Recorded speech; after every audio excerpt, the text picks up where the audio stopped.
Yesterday in the iRacing Grand Am Showdown, it was Anthony Rosselli who took victory in the DP class with Eduardo Rooster dominating in the Ford Mustangs. Today, we turn our attention to the Oval and to the best NASCAR drivers on the iRacing service. Will Vincent, Brad Sanford along for the ride with you today for the iRacing Brickyard 400 in GlacierTV. And Brad, a very good afternoon to you today. Hey, good afternoon, Will. Good afternoon, everybody. It's 12 o'clock Eastern on the East Coast, and we're ready for some NASCAR racing today. Don't forget, you can keep in touch on Twitter all afternoon long using the hashtag IRBrickyard. That is hashtag IRBrickyard. We'd love to hear your thoughts and comments as this race progresses. And we've got ourselves 4 minutes left of the warm-up. You can see drivers circulating on track at the moment, getting themselves a bit of a shakedown before they go to the grid. Currently, it is GlacierTV taking just turn that around. Ray Afala just setting the fastest lap in practice so far with 52.181, with GlacierTV a full tenth of a second behind. And just before we went on air, you made a very good point there, Brad. Ray Afala is starting this race in the 21st position after not posting a qualifying time. Yeah, I noticed that. I think he wants to make this race pretty interesting today. There's some really high-level drivers that did not qualify today, so this race, it's 160 laps. It's going to be extremely interesting from the drop of the green flag. And let's not forget Ray Afala. He has won both of the NASCAR World Tour events that have taken place this year, winning in style in his Daytona 500 and then also in the World 600 on Memorial Day weekend. But today, Indianapolis Motor Speedway, you know, when the IndyCar drivers come here, it's all about drinking the milk. When it's the Grand Am drivers or the Formula One drivers, it's all about going onto that podium. For these NASCAR drivers, however, Brad, just one thing they want to do, and they want to kiss that virtual yard of bricks come the end of this race. That's true. Kiss the bricks and climb the fence. And having a look through the field, it really does look as though there's some very close qualifying times. Benjamin Burmeister will start this race from the pole position, and he's absolutely dominant in qualifying, full 10th and a half of a second faster than anyone else. But in practice at the moment, it really does look, you know, that the top 23 drivers are separated by less than a second. And this really is a very technical track, Brad, because, you know, you can't, you know, take your mind off the game for just one corner, because you know you are going to end up in the wall, and this track's also very narrow in comparison to what we see elsewhere on the circuit with only one racing group. Very true. The wall coming out of turn 2 and the wall coming out of turn 4 do have a tendency to come out and grab you. So we are going to be racing for 160 laps here today, 400 miles. I'd like to give a big shout out to everyone watching this on GlacierTV.com. Also to everyone watching in the sun at the Indianapolis Motor Speedway. We hope that you're enjoying your weekend down there. We hope that you're also enjoying seeing some of the best iRacers on the planet. We've still got ourselves about a minute and a half before the grid will be set for this field. We'll run through the grid once this warm-up is completed, but for the most part, it just seems as though everyone's seen themselves the final shakedown, but I personally expect to see a lot of big changes from this first team for pit stops. And from drivers especially, I think, you know, they're going to be running their car almost unoptimally for the start of this race, so that by the end of it, they can tune it to their liking.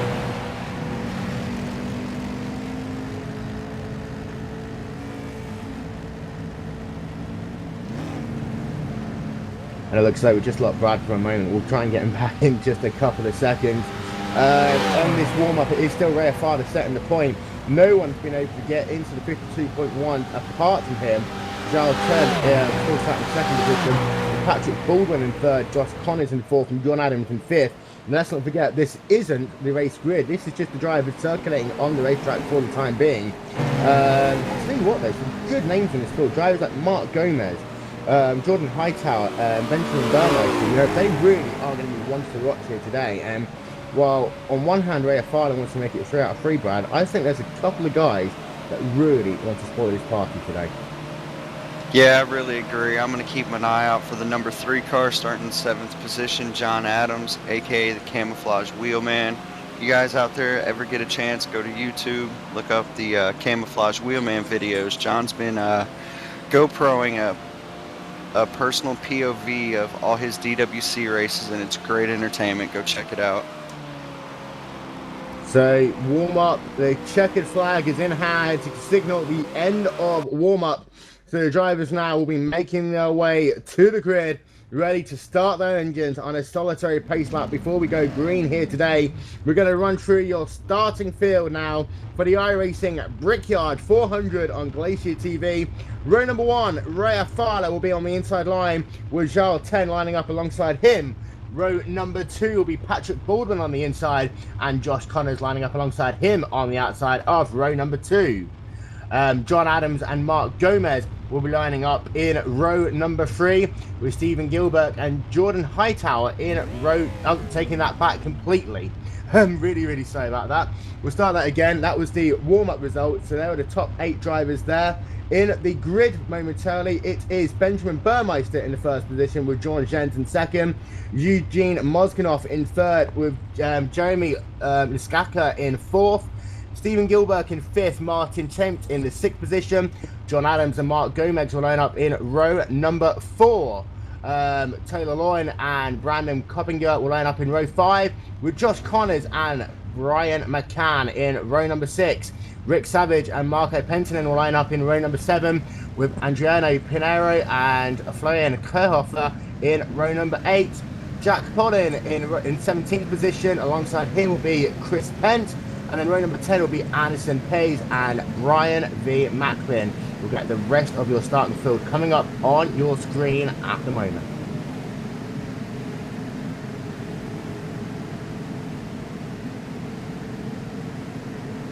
And Brad, 160 laps here today in the, it's going to be a long and tough race. In fact, you know, alongside possibly the World 600 and the iRacing Indianapolis 500, this could be one of the toughest World Tour events that we'll see all year long on the ovals.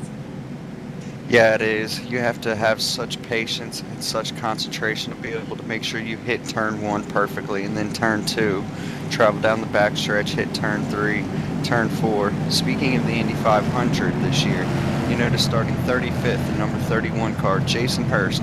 I personally haven't had a chance to see him drive a Class A NASCAR car, but I've watched him drive the Dallara Indy car. In fact, he won the Indy 500 this year in the iRating race. Yeah, and it's going to be really interesting to see how people like Jason Hurst come through the field. I mean, Jason is a master of anything that he drives, so he will definitely be one to watch. A big shout out to all of his teammates from P1 Racing as well, who I know will be watching. The field currently working their way through the short chute, turn number 3. They'll bring it through turn number 4, and then you'll see the pace car make that turn to the left, and then you'll be putting the field into the command of Benjamin Burmeister in the number 7 machine. Starting this race from the inside of row number 1, Sean Jens will line up alongside him in the first row. You see now the pace car indeed makes that turn now down towards pit lane, and as he does so, the iRacing Brickyard 400 on Glacier TV is green.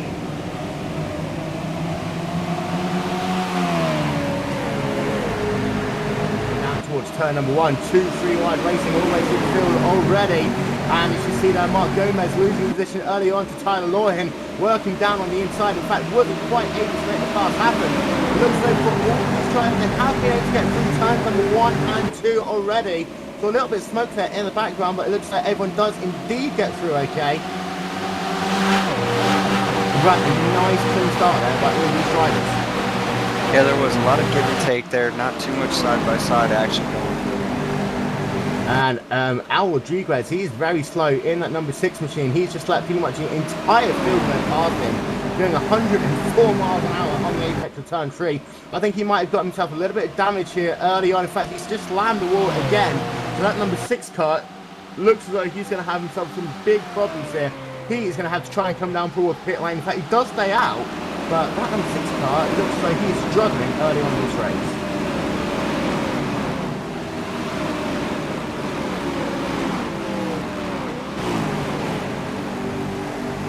So We have a change in position in the second spot. Eugene Moskinov moving up into that second position in the number 10 car, getting himself around the 15 of Jean Gen.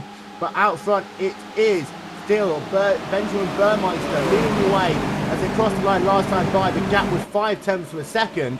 So Burmeister, he's got that clean air in his car, and he's looking as though he's trying to pull away earlier, but the drop makes such a big effect to Indy, and you can really line yourself up down these 7/8 of a mile long straightaways.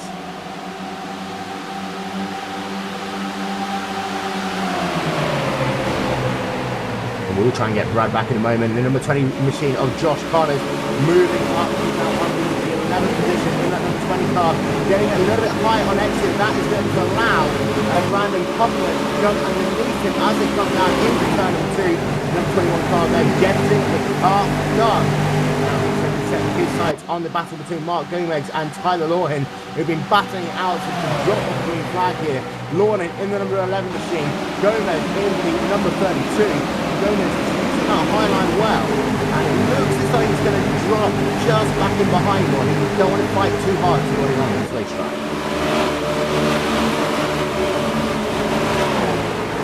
So to run through your top 5, as we have ourselves now 3 laps in the book.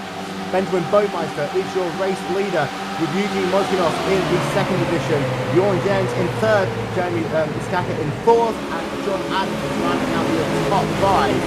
And that has been a great run by the in getting themselves all the way, keeping that fourth position from the drop of the green flag, and he's given them some immense pressure at the start of this race from the likes of Adams and Gilbert. It looks like he's been able to shake them off for the time being.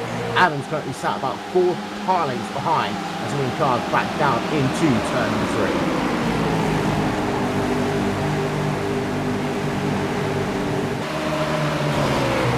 So Burmeister still leading the way as they come out of turn number 4 once again. A little bit back further through the field. We have ourselves some interesting battles going on from 9th, Mark Gomez, all the way back to Ray Afara in the number 14 machine. In fact, Afara looking down to the inside of Brandon Coppinger. This is to bring Afara up into the top 10, getting himself sideways a little bit, coming into one there. He's going to have to now try and get the undercut as they bring the cars down into turn number 2. And Afara looking as though he's trying to make his way through the field. And remember, he started in the 21st position. So already he's getting himself up 10 spots. Coming down the back straight when he gets the draft. This should allow him to move himself past the 21 machine of Brandon Coppinger and now set his sights on the likes of Connor and Gomez ahead of him. They're working through turn number 3. A little bit further ahead of them, you've got yourself John Adams looking down to the inside of Jean Jens. Jens is looking like he is moving back in a big hurry. As indeed now he's getting past both Stildon Gilbert in at the number 13 machines that come past the yard once again. All of a sudden, Jordan Jens started that lap in the 3rd position, completes it all the way down to 6th, and you see a car there going very high on the racetrack. That was John Adams just touching the wall of number 3 machine, riding it out. He should be able to bring it back down there without causing himself too much more hassle. And Brad, one thing that you really don't want to do early on in this race is get these tyres really heated up, start grazing the wall of that right side quarter panel, because you want to keep that car nice and shiny for the last 50-40 laps, just so you have all the machinery you need underneath you to try and complete this race. Exactly, your aerodynamics are going to be key to get through every corner at this track today. Out front, it's still Benjamin Burmeister leading the way. The gap between himself now and Eugene Moskinov up to 9.5 of a second as they bring it past the line once again. Jeremy in the number 18 machine is now up into 3rd position. Gilbert in 4th, and Jean Jens rounding out your top 5. And I just saw that a couple of drivers going back through the field.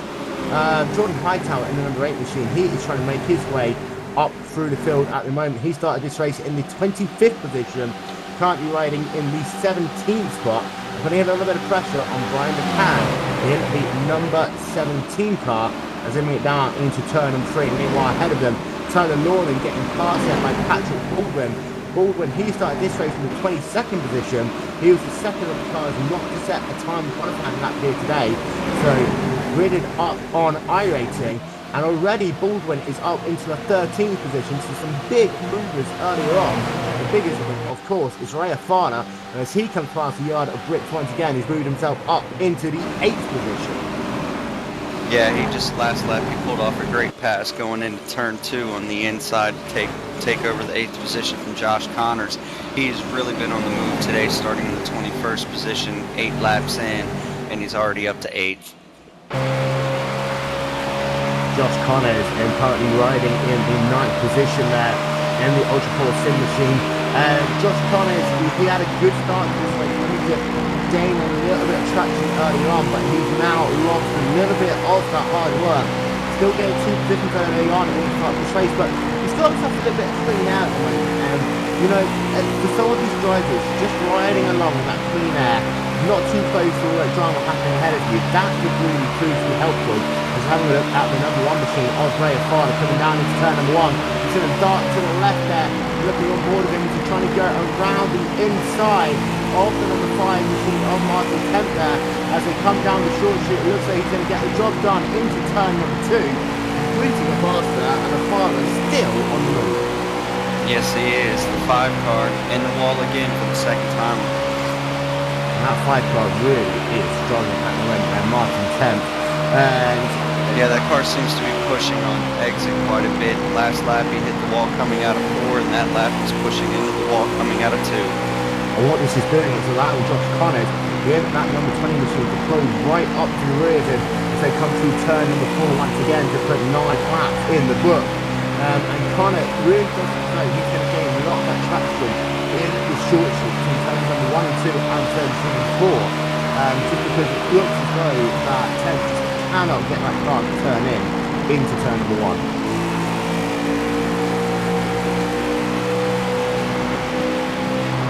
Yeah, Josh Connors seems to has a really good drive off of the corners, middle off, gets the traction, comes off, he's able to carry that momentum down the straightaway.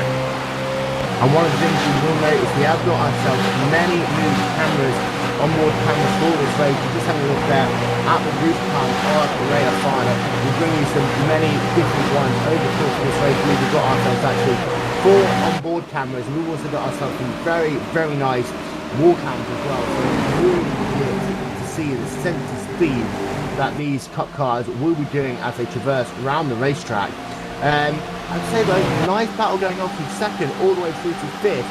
That is Moskanov currently sat in the 2nd position. He's got Lefeska sat in the 3rd position with Gilbert in 4th. Caution on the track, Will. Caution on the track. And our first caution for the day is out. I'm trying to have a look to see who that was. It looks as though it wasn't too bad an incident. It was just a single car crash by the look of it.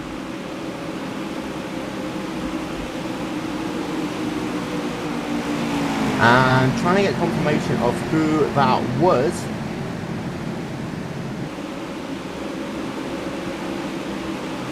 Al Rodriguez, possibly? Looking like it could well have been.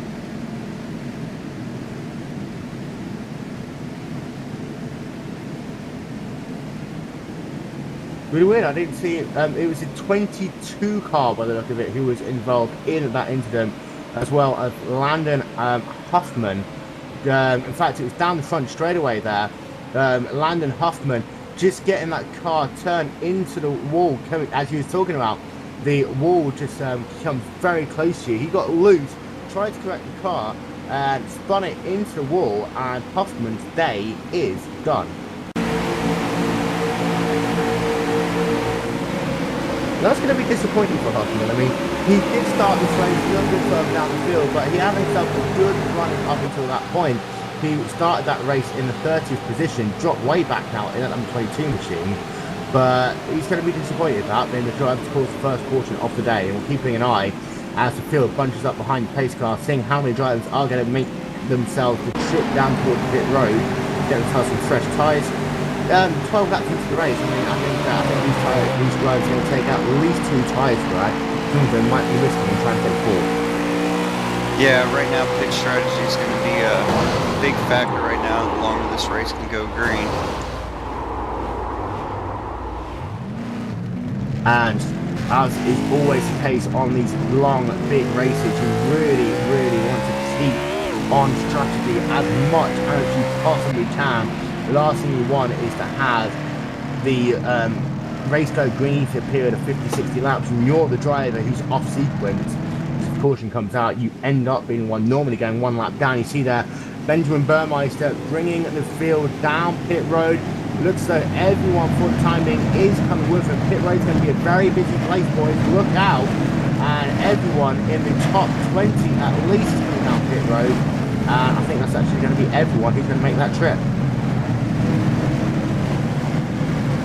Yeah, in fact, everyone, one car it looks like stays out on the racetrack, but for the most part, everyone is going to come down pit road. So Benjamin Burmeister, he is going to bring himself into the first of the pit stalls, and we'll see whether he takes 2 or 4 tyres in that number 7 machine there. He's going to take right side tyres. And it was Andy Liensky who stays out on the racetrack in that number 4 machine. So he's one being with me earlier on. And already it looks like Jartin and Tyler Lawler have come out of the pit. And there's a race off pit road there with Burmeister getting held up a little bit by Huffman. Huffman will come back out into the track there ahead of Burmeister. Yeah, the race leader took 4 tires where it seemed the first few out took 2, and it was a great battle off of pit road. Looks as though a father might have taken 4 tires as well, but he's gained himself a little bit of time on this sequence of pit stops. So we're going to reset it for you.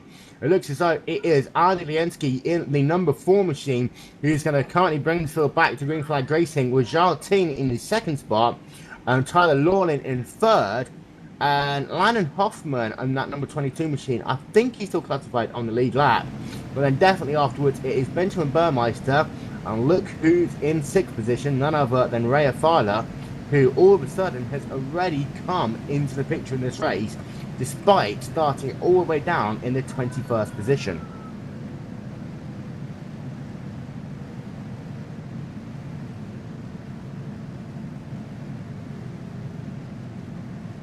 So Brad, 2 tyres versus 4 tyres. I mean, which one would you go down early on in this race? I think right now 2 tires would be a good strategy to implement depending on when a caution will fall. That way you can get an understanding of what will happen down the road if you need to go with 2 tires late in the race. A couple of drivers looking as though they might come back down towards pit lane. That is Landon Huffman, Tyler Lawlin and Jartin looking as though they're coming to top off or something along the lines of that. Perhaps they might have got themselves some speeding penalties. We'll keep an eye on that, but it looks like at least Lawlin is coming back into pit lane. Teen as well, hitting his mark, and the woes continue there for the number 22 car, just spinning that car as it came down into pit lane, so he's going to be held for a couple more seconds. But we still have everyone by the looks of it on the lead lap. You have Michael Cini, Matthew Larkin and Alex Kahn just bring that car around now into the pit lane. Andy Liensky is, however, your race leader. The lights are off on the pace car. So we're going to go back to green flag racing with 14 laps complete here in the iRacing Brickyard 400 on GlacierTV. Don't forget that you can keep up to date with Twitter all afternoon long. We'd like to hear your thoughts and opinions. You can tweet us using the hashtag #IRBrickyard. Yeah, well, I wanted to let you know Jarl had actually missed his pits on that round of pit stop, so he had to come back around the track and pit again. It looked like he had a great exit, but the problem was he missed his pit stall. And that is going to cost him a good 25 positions in this race. Andy Liensky staying out, is that a wise strategy this early on? It might be. You never know. He's got his tires won't be as good as everybody else, but it'll be on a little bit of less fuel. It might equal itself out, and he's just hoping for a caution down the road. So working through turn number 3 under caution here at the Indianapolis Motor Speedway. We've got ourselves 40 of the best NASCAR drivers here today for your viewing pleasure. Andy Liensky will take the inside line for this restart with Benjamin Burmeister looking as though he's going to line up alongside him in the 2nd position. In 3rd will be Ray Fowler. 4th, Houston Moskinoff and Sean Jens rounding out your top 5. The pace car once again going to make that long, hard trip down towards the pit road. And as he does so, in fact he does so now, and Andy Liensky building up that speed. waiting for the man in the flag stand. As he does so, the green flag is back in hand here at Indianapolis.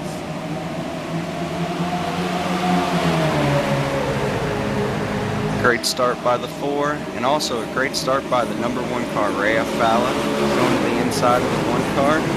Yeah, the 7 car even, he got himself back the lead as Lienski hitting the wall there in turn number 2. He's going to get right out the front of being freight trained there with cars just steaming past him on the inside line. So Burmeister's going to take the race lead back here. Afada, however, down to the inside, battle for the race lead. Down into turn number 3, Ray Afada, as Burmeister just up toward an entry a little bit, allows Afada to go past, and from starting 21st at the start of this race, already in 15 laps, Ray Afada puts himself into the hot seat. Yeah, he does, and that right there shows the problem of not pitting then, and there's a caution on track. So our second caution is out for the day here at the Indianapolis Motor Speedway.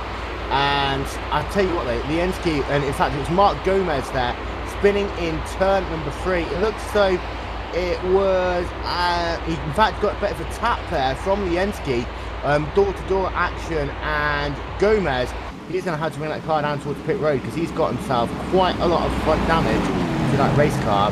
And Lienski there on cold tyres, on worn tyres, just didn't have the grip on that restart. No, he didn't, and it freight trained him all the way to the back with everybody that changed 2 and 4 tires.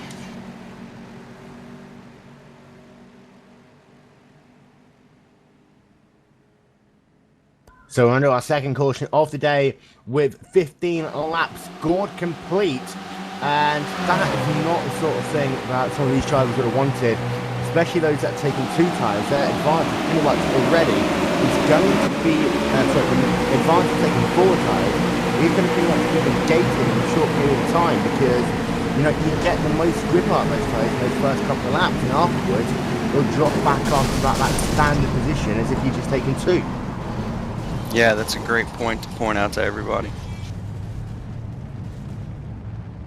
So it is Ray Afada from Benjamin Burmeister. Eugene Mosganoff is in the 3rd position. In fact, he's just coming all the way back through the field at the moment. Stephen Gilbert is in 4th. Sean Jens in the 5th spot. Having a look, seeing if any of these drivers are going to make it down towards pit road. There's a bit of scuffling going on. Drivers looking as though they're going to commit, and they're not. Lienski, in fact, does come down towards pit road. And one of the interesting things is at this racetrack, however, is that the NASCAR, the pit entry is a lot further up the racetrack in comparison to the IndyCar races. So you've got to make your mind up, 100 meters earlier than you'd have to otherwise. But that 100 meters under caution, split second decisions is gonna, some drivers might fall foul of that later on. If you come into pit road after those yellow cones, you are going to get yourself an unsafe pit entry, and you have to go to the end of the longest line. Yeah, the weight of these cars and the position of the pit cones is going to make any green flag stops really interesting today. So you had yourself a number of drivers on pit road. Bunton was on pit road, as was Andre Pinheiro in the number 13 machine. Ryan Lowe came down pit road, as did Jordan Worth. So a few takers, but it looks like most of them were from the rear of the field. And for these guys, keep getting an extra couple of laps of gas in the tank, that could play in handy later on, as you have yourself Brandon Coppinger in the number 21 machine, just slowing to a halt there in the infield. And I don't know whether Coppinger is making a phone call or something, but it looks like he's just stationary there for the moment.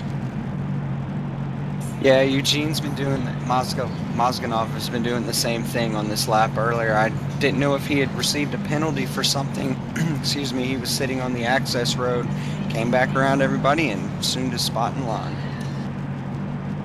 Interesting tonight, it's like the entire field have gone past him by at least 8-9 seconds now. And in fact, there he is, putting that clutch back in, accelerating back up, so he's going to rejoin exactly where he left off. But interesting to see 2 drivers doing that early on in this race. Mind games, possibly? Yeah, I think so. It's just a lot of gamesmanship here at the Brickyard 400. So you are watching the Brickyard 400 on GlacierTV. Will Vincent and Brad Sanford with you in the booth. Don't forget, the next World Tour event will be coming to you next Friday evening. the Indy Grand Prix of Mid-Ohio on Glacier TV. Start time for that one, I believe, is at 11 p.m. GMT. Yeah, Will, that's going to be a great event. Any predictions on who you think will do good that day?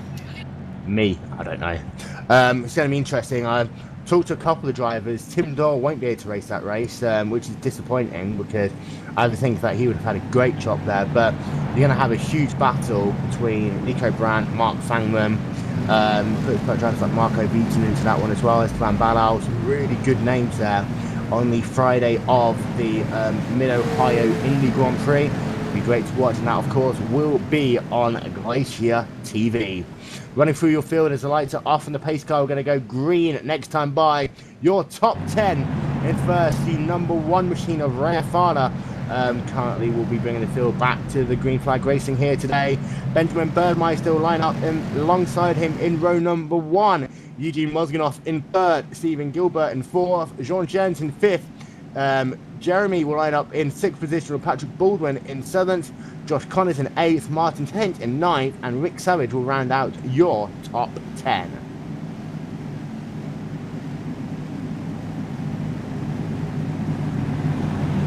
And it looks as though Mark Gomez is your first real retirement of the day. He will be classified in the 40th position. You have yourself the number 16 machine, who is pointing in all sorts of the wrong direction there. He really is going to have to bring that car down toward pit road, and I think that that car is almost irreparable.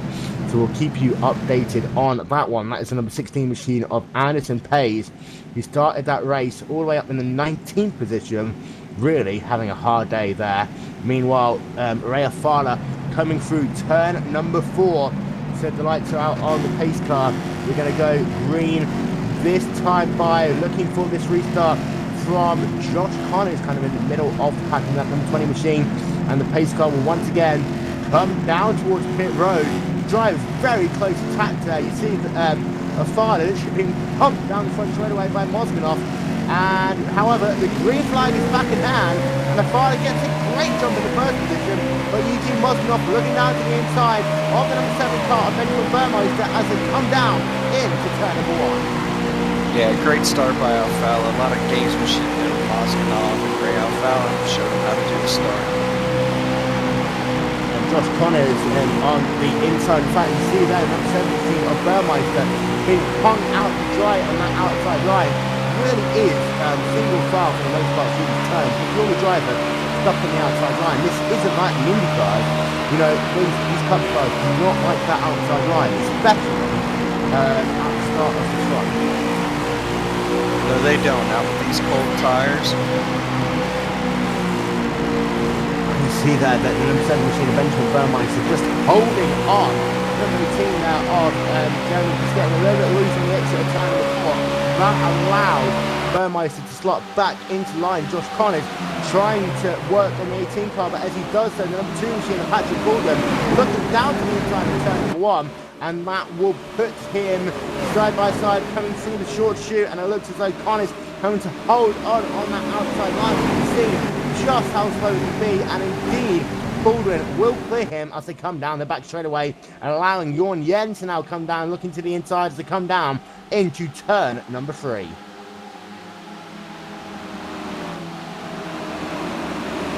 And Jordan Hightower in the under 8 machine got himself a nice bump draft from, I believe it was Ryan Hoppinger in the number 38 machine, and that allowed him to get clear of the number 21 of Brandon Hoppinger as they came down the back straightaway. Now Coppinger on the outside is being worked on by that number 38 machine, also allowing John Adams in the number 3 car to have a look down to the inside, coming down into turn number 1. But for the most part, still been some very clean, respectful racing. We haven't seen too many drivers doing the good old-fashioned bump and run here early on.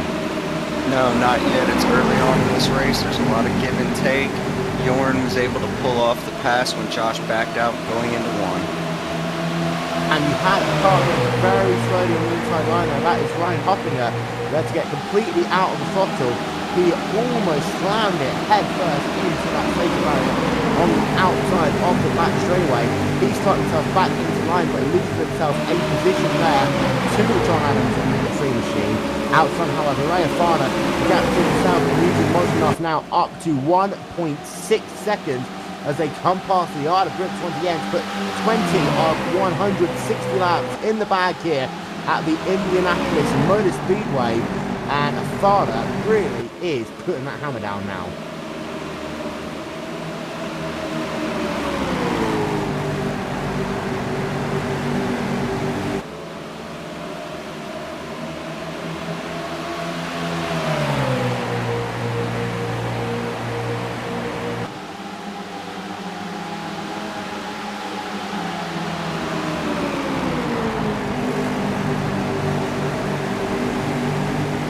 Yes, he is. Ray has something figured out with these cars. His throttle control is beautiful. His line is beautiful.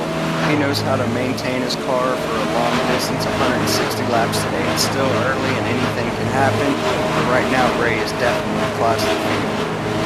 And Mosmanov behind him, coming under severe pressure from Stephen Gilbert in the number 13 machine as they come past the yard of bricks. Afana is now up to 2.3 seconds. Gilbert, he looks like he's getting very close to Mosmanov down the straightaways, but that car is getting very tight as it comes into the corners, and that is forcing Gilbert to just drop back a couple of tenths of a second. The top three, however, broken away by 3 seconds to Patrick Baldwin, who sat in the 4th position. Well, we've got ourselves a great scrap going on. The Benjamin Canalman is trying to get his way back to the field. He sat in the 5th position, and he's got himself now Baldwin just a couple of car lengths ahead. With Baldwin now is looking down to the inside of Gilbert, coming down to the arc of bricks. However, not quite the run he wanted off the turn 4. No, not at all. It kind of seems that Gilbert might have heated his tires up a little too much. Going into turn 2 last lap, we got the rear end slide out just a little bit. And the same thing happened in turn 3, and he just couldn't get the drive off. A little bit further back through the field, you've got yourself Brian McCann in the number 17 machine, looking down to the inside of Stephen in the number 12 car. As they come down the back straightaway, you have also David Comstock also in the middle of this three-way battle for the 18th, 19th and 20th position on the racetrack. And in fact now McCann looking down to the inside into turn number 3. He's got himself a good run coming off the corner. That is going to allow him to get the drive to turn 4, and indeed he does clear that number 12 machine, but he's got to be careful. Looks like he is trying to now try and do the cut under, and in fact no, into the wall there. That is Brian McCann. Now he's going to go very, very slowly, and he did it again, turn number 4. That was he just chopped it out there and forced him to lose himself a good half a dozen places. Yeah, you lose any momentum here, you're going to be freight trained by the field. And that really is the case of Indy. It is all about momentum. One bad corner, especially when you consider the competitive nature of this racetrack, and you're going to lose yourself a ton of positions. And McCann in that number 17 machine, he's just been passed there by Matthew Spangler in the number 39 car. Also got himself his bank there, getting very sideways as Perkins trying to follow him through as they were working on Brian McCann. That has got them both back alongside the number 17 machine McCann there, as he's now got himself a little bit of chance to gain some of that ground back up down the front straight away. In fact, he will complete the pass back on Spangler. We got ourselves a good spin, so the caution looks like it is going to be out on the racetrack. Our third caution of the day, and it looks as though it was just a single car spin there.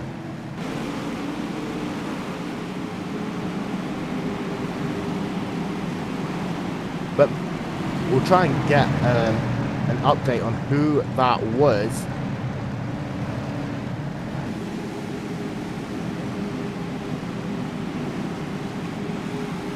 But we are under our third caution of the day here at the Indianapolis Motor Speedway.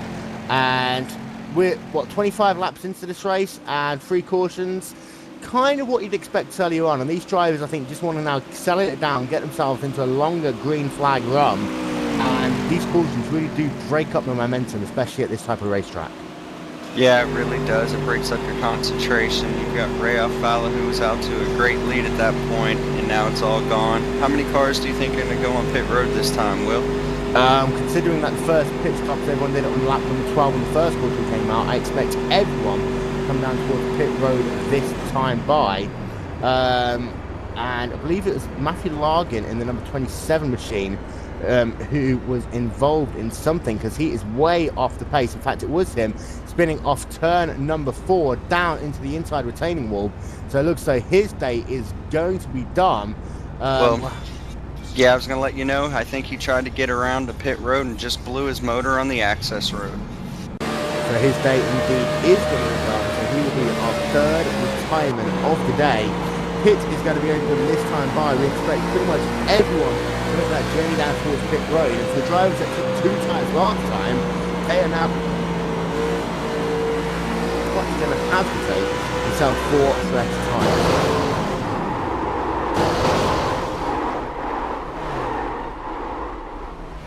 I'll tell you what, though, for Fowler, with his poor starting position, he'll get a clean run in towards pit lane. However, what he won't have is a nice run out of it. So even though he's in the first position, he's going to be in the middle of some great scraps as he comes out of pit road. That will be interesting to see that. As a number 27 car, we saw him blowing that engine up, trying to come down towards pit road. As Fowler leads the field into pit road, pretty much everyone has come down. Once again, we've got a crash on the entry towards pit road. That was the number 21 car of Brandon Coppinger, as everyone's slowing up to avoid Matthew Largan, who was down on the inside of the wall there, and that caused 4 drivers to just pretty much spin their cars around, and that was just chaos in the entry to pit road. Yeah, that was the 34, the 11, the 21. 21's got it straight and headed to his pit stop. And a couple of drivers also having difficulties as they got into that box. Ray Fowler looking as though he's going to try and get back out in front. Indeed, he will come back out ahead of everyone who has come down towards pit road. Behind him, it looks as though it's going to be Eugene Mojkinov coming out second with, sorry, take that back. Yeah, Mojkinov second, Gilbert in third, Fulton fourth, and then it is Jeremy in the number 18 machine in fifth, Benjamin Burnmeister in sixth, George Jet seventh, Jordan Hightower in eighth, Connors, Adams, and Savage. They're your top 10 drivers on pit road, but a number of drivers stayed out, seeing that Carnage a shoe ahead of them. That's true, Will, and honestly, I think what helped Ray get out of pit road so much was that gaggle of cars that got all bunched up, spun around. It enabled every car around Ray's pit stall was probably involved with that, and he had an easy in, easy out, and was able to maintain his position. And there's mass confusion on the track at the moment. You see that Fowler just having to slot himself in between a number of drivers, and that was just crazy. I mean, they could see they had the car going slowly on the inside, and I mean, on one hand, I do understand that, you know, maybe with that blown engine, there was no point in Larkin being on the racetrack. I mean, he was cruising around at 13 miles an hour, but then the entire field saw him as they all came in, and it looks like some of them just wanted to try and get themselves some extra speed, and it all started when the number 24 car of Charles Tame rear-ended the number 25 of Rick Savage, as Savage had to check up himself, and that pretty much started a chain reaction which involved, in fact, more 5 cars blocked the entire entry into pit road.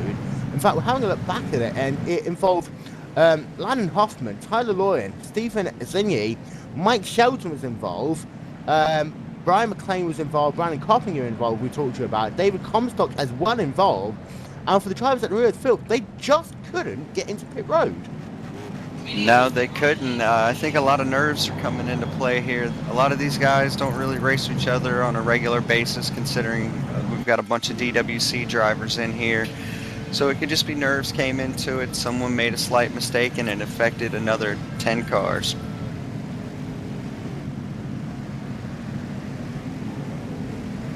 And that is the last thing some of these drivers wanted after all the practice they have done to build up to this race. And let's not forget that the Drivers' World Championship drivers, they have been here at Indianapolis already, but most of these drivers have done a lot of practices, so it's almost a case of, you know, coming back to hollowed ground here. But one interesting point to note is that Ray Fowler currently has Wes Wydham in the number 9 machine ahead of him. So Weidman will probably bring the field back to green flag racing here. the issue is going to be, however, we saw earlier on with Lizinski how bad these tyres can be on restart. Weidman, I think that's a bad choice for him to make, even though we're only 29 laps into this race. Yeah, I'd agree with that. If he can get a good start, he might be able to hang with Ray through the first corner. But he's probably going to end up backing the field up coming into one. And Matthew Largin has retired from the race there. Largin was the driver who was slow after blowing his engine, just trying to coast it back to the garage.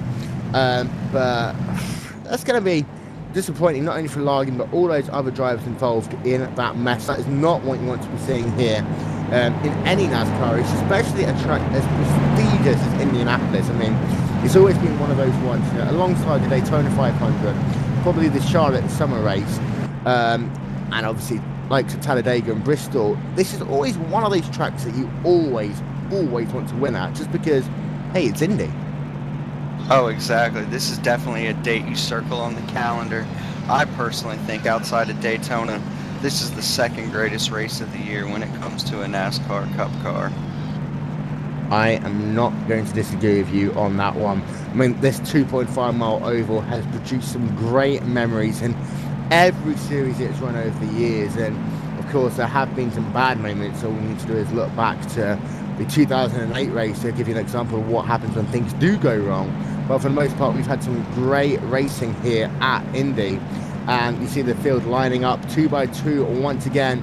It is going to be Wes Weidman on the inside of row number 1, Ray Farah alongside him on the inside row, with Eugene Mozganoff in the 3rd position, Stephen Gilbert in 4th, Patrick Baldwin rounding out your top 5. And Farah's got to be careful here, because he can't pass Weidman until after the start-finish line. But we've seen how much Mozganoff just wants to get going on these restarts, and he's got to be careful to find out that he doesn't have Mozganoff trying to sneak down the inside coming into turn number 1. Very true. I wonder if Mozganoff's going to play the games with the 9 car that he played with Ray on the last restart. Yeah, you saw Mozganoff just giving a little bit of a tap to Farah there, saying, look, just hurry up, I want to go back to green flag racing. But, I mean, driving with Farah's stature and skill, he can probably get away with that. I'm not sure it's the sort of thing you want to be doing too often, but the field really bunching up nicely now as they're coming through turn number 3. And we're going to get ourselves a beautiful curb cam shot there. Let's come back to green flag racing, and it's going to be interesting. Single fast safe for the most part. It's going to have to be at some point in turn number 1. Weidman on the inside, Farah on the outside. Pace car coming out of turn number 4. There'll be 30 laps, board complete as we go back to green flag racing. So boys, only 130 left to go. Bear that in mind. I shall bring it back to green flag racing. Weidman bolts. Farah gets a good restart. Then the green flag is back in hand.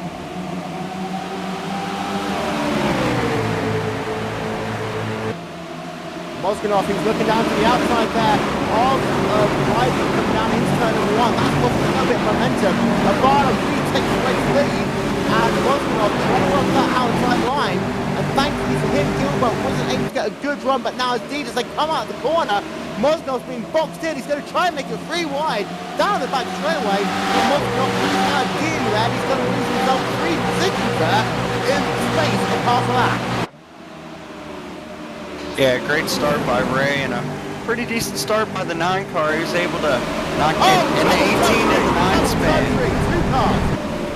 And that is the number 9 of Wes Weidman there, who's working on the outside line. It looks as though he got loose in the centre of the corner. In fact, he got a little bit of a tap there from Mozganoff, perhaps frustration setting in early, and that speared him left into Jeremy L, who's coming through turn number 3 on the inside. Both drivers down on the apron, and crazy there, but it looks as though most drivers are going to get through that okay apart from them, and even more importantly, it looks like we have stayed green.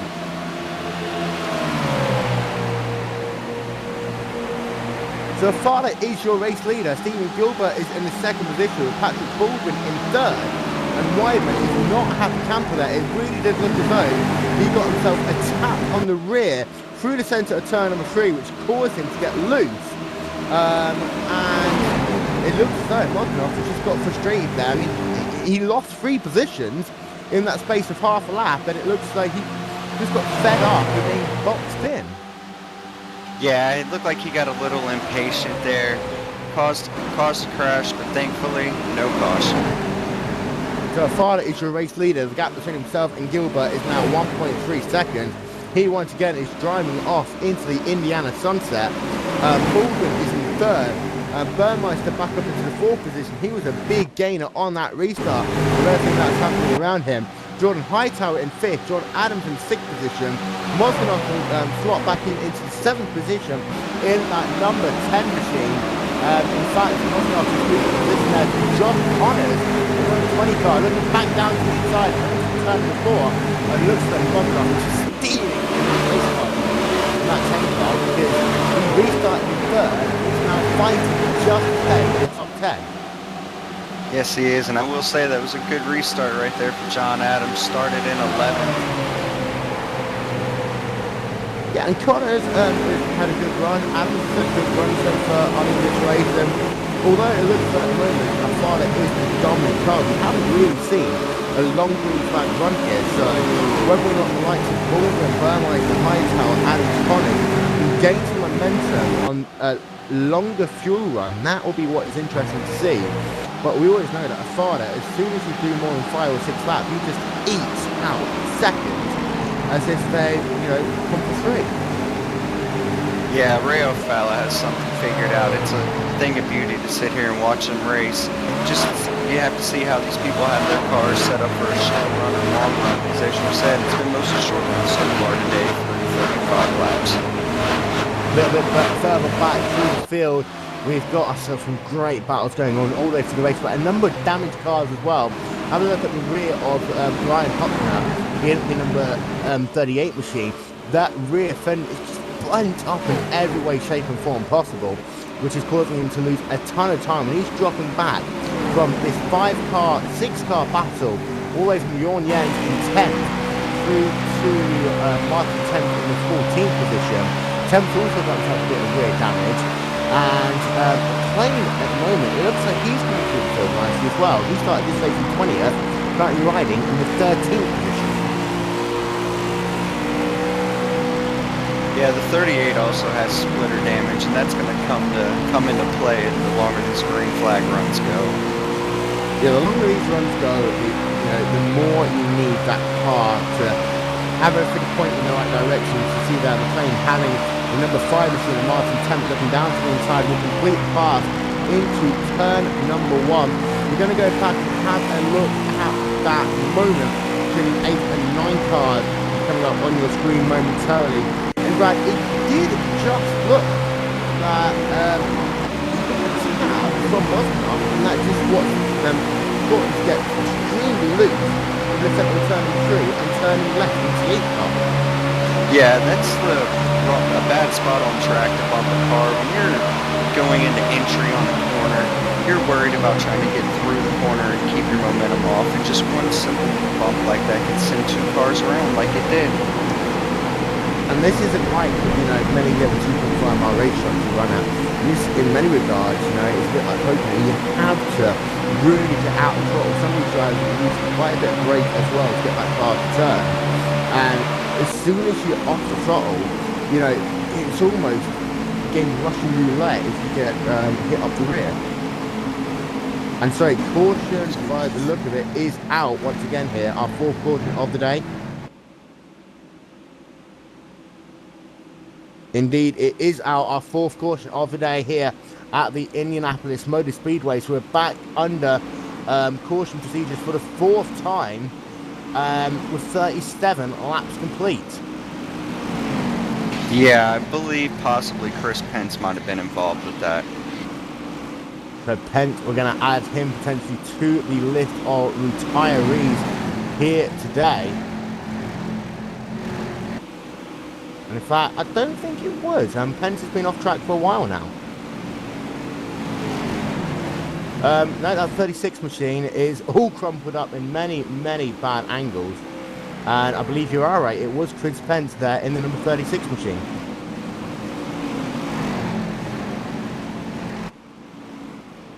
and he is currently cruising around in that 36th position.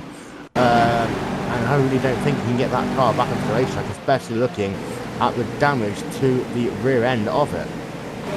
The front end looks okay, but the rear end is completely battered up, and that's going to really hurt his chances in the races today. He qualified in the 18th position. He's lost himself, 18 positions in this race, and going to be hugely disappointing for him. Ray Afada is back behind the pace car for the 4th time today. Patrick Baldwin is in 2nd, Gilbert in 3rd, Burmeister in 4th, and Hightower in 5th. And I think it could once again be time for pit stops. Yeah, I think you're right, and I will say, being from Texas, it's sad to see that Longhorn of the 36 car damaged like that. So we'll keep an eye on pit road. We believe that it will be open this time by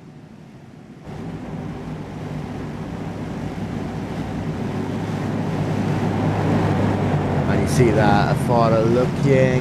If you're going to bring the entire field down towards pit lane, you don't really want to go off strategy. We've seen that already here today. And in fact, yes, no, we have one driver staying out.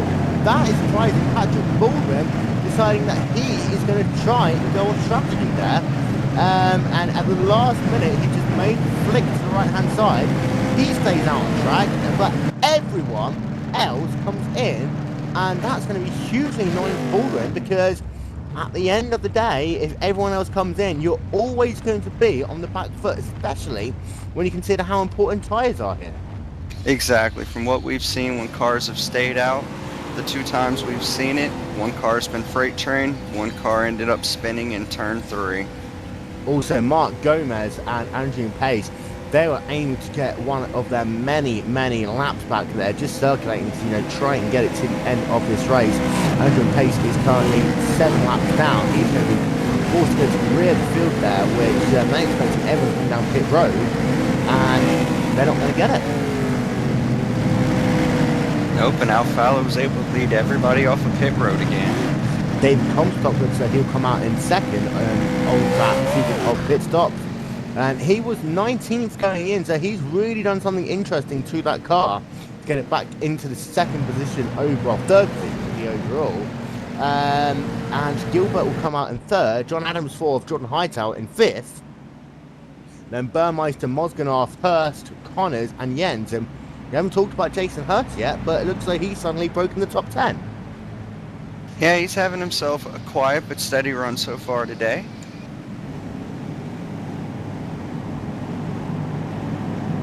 And Jason Hurst driving for P1 Racing, that number 31 machine.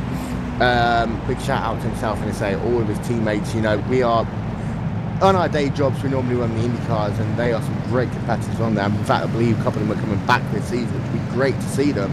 And in some unfamiliar territory for Jason Hurst, but let's not take anything away from him. Really good to get him up into the top 10. A little bit further back, you've got yourselves now some drivers on 2 tyres, drivers on 4 tyres.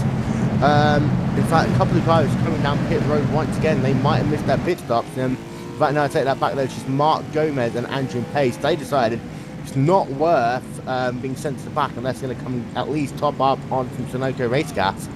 But for the 3rd time here today, we're going to have ourselves a car who's not taking tyres, not taking fuel, restarting this race on the point, and every time we've seen it, they've just been eaten up. Yeah, they have. Weidman was able to maintain his momentum quite a bit until he had the impatient driver behind him just bump him into 3. So we're going to go back to green flag racing. It will believe not this lap, but the lap afterwards. So it'll be once 41 laps have been scored in the books. To everyone who is just tuning in, welcome to the iRacing Brickyard 400 on Glacier TV. Looks like we're going to be in it for the long haul here this afternoon. And hello to everyone watching at the Speedway as well. You can also check out the iRacing Motorsport Simulation simulators. They are available on the infield of the racetrack. So go and say hello to everyone from iRacing if you'd like to find out more about getting on to the world's most accurate and realistic simulator.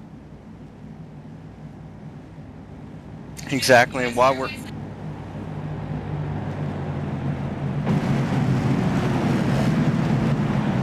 Exactly, Will. And while we're under caution, I'd just like to take this opportunity to thank you for having me in the booth with you today.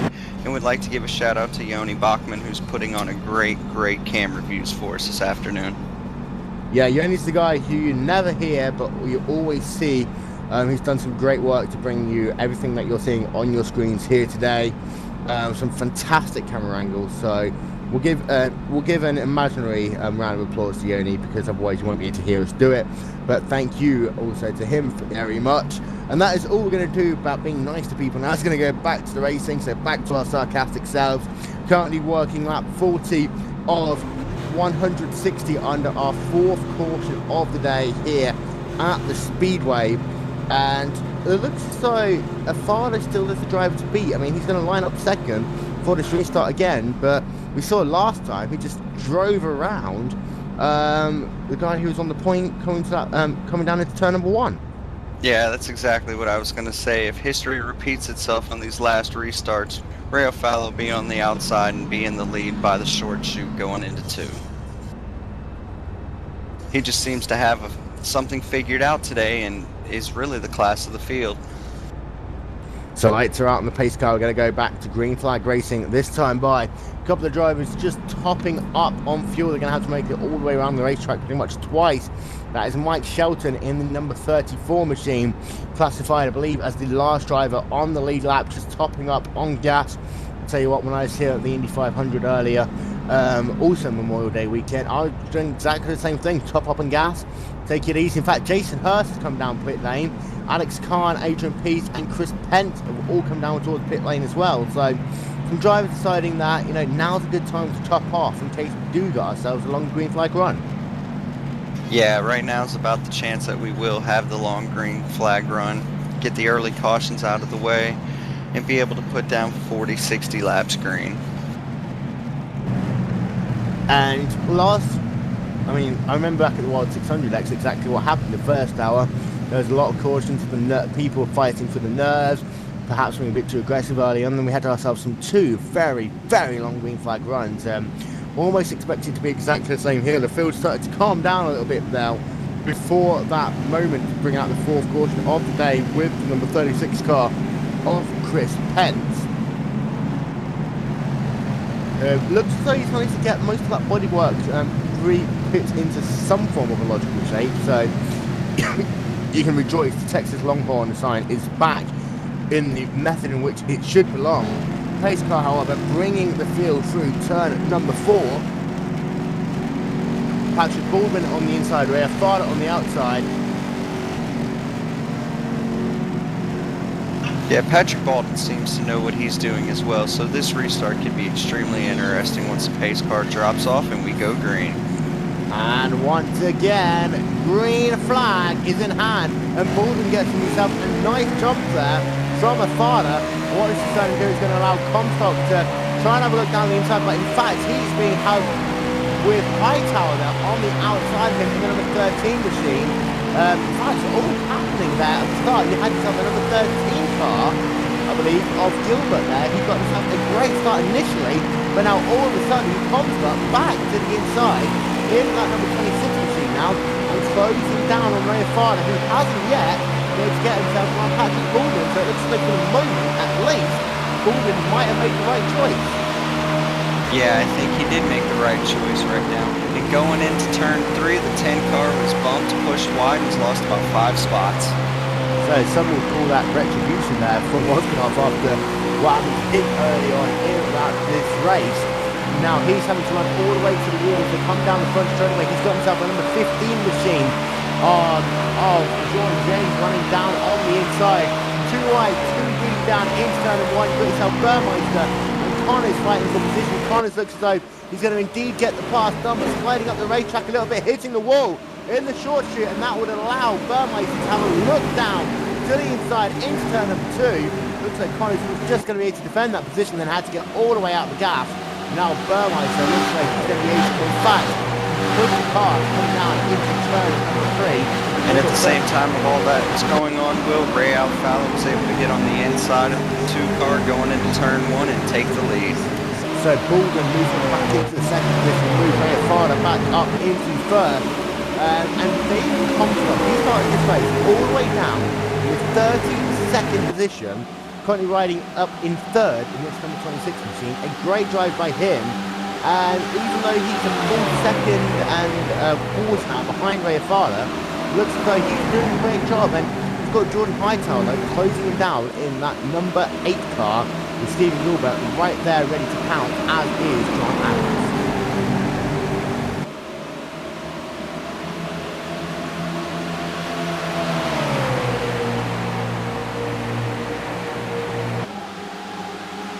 So Baldwin is now dropped back to about half a second behind Ray Arfada. Just having a look at Jordan Hightower in that number 8 machine.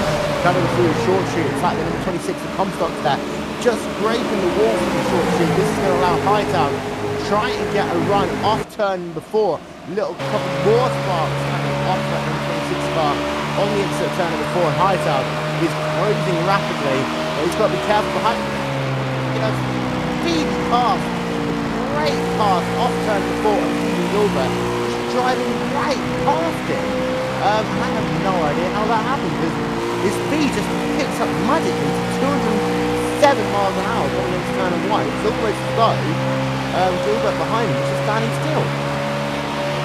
Yeah, that's what it appeared like to me. I think he just lost some momentum somewhere. The other guy was able to capitalize on it. Hightower down to the inside of Comstock. Looks like he's going to complete the pass through turn number 3. Comstock is going to have to be careful. He does slot back into line. But John Adams now, who saw that pass in the last lap, is looking as though he is ready to pounce once again. John Adams has really got this straight line speed in his car figured out.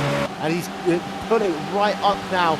Moves to the inside down into turn number 1. And once again, just makes a great pass down into turn number 1, completing it. And speed there of John Adams as he pulls out from that draft is just mesmerising.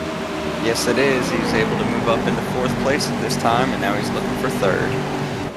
So now the battle between Adams and Hightower will resume. Hightower currently sat in the 3rd position, Adams in 4th.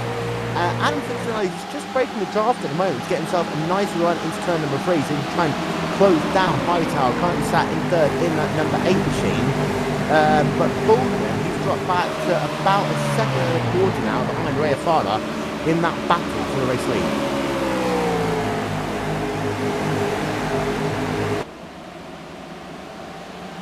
And it now seems that David Comstock is dropping towards the back. He is sitting in about 8th position now. So Comstock, who had himself a great restart there, was able to gain himself a couple of positions, now falling back here at Indy. And that's not the sort of thing you want to be doing in the middle of a run. Just having to have cars pass you the left, right and centre. And it's that whole 2 tyres versus 4 tyres thing. 2 tyres can be worth something at the start of the run, but after 2 or 3 laps, it's going to be the guys in 4 tyres. It just has a little bit more overall grip, especially if we do get ourselves along the green flag run. Very true, and it's something to learn early so you can use later on in the race. And you talk about that, but some of these drivers are doing exactly that, just figuring out how that car handles early on in the race on 2 tyres, 4 tyres, so that if we come to a caution, say lap 145, these drivers will know what decision they can try and make for that last run to the flag. Exactly, it's good to get an understanding of that early on in the race so you can have that in your back pocket to be able to use to make a push towards the checkered flag. So 48 laps are going to be scored complete at the line. We had a huge flip just a moment ago there. Didn't see it on our screen, but huge moment. We are still on the green flag racing, so it looks like it was at the rear of the field. Ray Farah is still your race leader, Captain himself, Patrick Baldwin, now up to 1.5 seconds. Ray Farah there in the Pro Geek JR Motorsports car, absolutely dominating here today, as he did at Charlotte, as he did at Daytona early on this season. And I tell you what, that number 1 car, every time we get some green and some clean air, doing more than 5 laps, he just ekes out a couple of tenths of a second a lap. His last lap, 52.948, Patrick Baldwin's last lap at 53.183. Yeah, Ray seems to be putting about tenth and a half, 2/10 every lap. He's just going to check out every time there's a long green flag run right now. The battle continues between Jordan Hightower in third and John Adams in fourth. Adams been able to close up that gap now to about less than 4 car lengths between himself and Hightower as they are currently working through turn number 4. You see Hightower there in that bright orange machine. He's doing himself a good job there, Hightower, after that restart. And let's not forget, he didn't have the greatest of qualifying himself either. In that number 8 car, he qualified down to the 25th position. But it does look as though the drivers who didn't qualify have been able to get their way through the field. So even though we talk about this being, for the most part, a single lane racetrack, the good passing has been set up on the straightaways to try and get the optimal line coming down into these tight 90-degree corners. Very true. Jordan and John Adams are basically trading identical lap times right now in the 53.3 range. One lap, Jordan will be a couple hundreds faster. The next lap, John's a couple hundreds faster. Just having a look on board with John Adams closing right up to the rear once again of that number 8 trading paint machine of Jordan Hightower. Got himself a little bit loose there on the exit of turn number 4. This is going to allow Adams to get very close, trying to have a look down to the inside turn number 1. Not quite close enough to have to follow him through the corner. But Adams there really looking as though he's trying to get himself through this field, get himself up into a podium style finish. But that number 3 car, that GlacierTV racing machine, has done himself a sterling job early on in this race. And we've not talked about Adams, but he started this race, as again, it's like, well, in 7th position. So he qualified highest of all the drivers in the top 4 at the moment. Yeah, John Adams, I told you, he's got to watch out today. The camouflage wheel man, he's on a roll. He's not there with Ray Alfala yet, but you never know. There's still a long way to go in this race, about 110 laps to go. Also, a nice battle going on all the way from 12th position with Brandon Coppinger all the way back to Brian McKay in the 17th position, as you see there. Tyler Lawlin in the 11th car having to get right out the throttle, losing himself in position 2.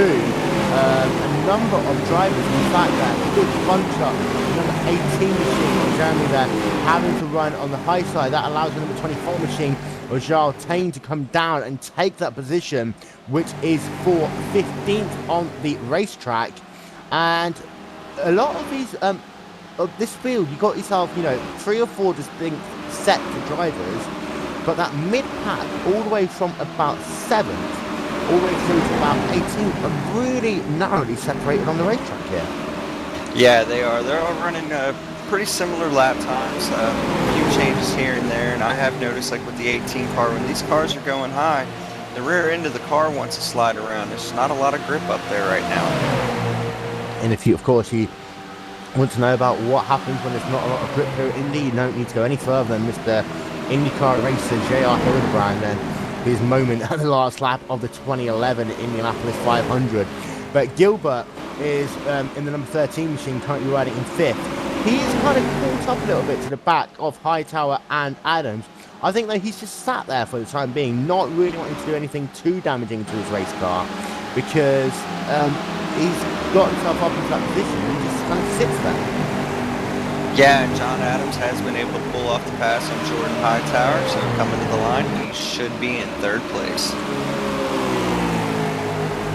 So finally, John Adams able to get himself around Hightower in that number 3 machine, and that's, we got ourselves a spin.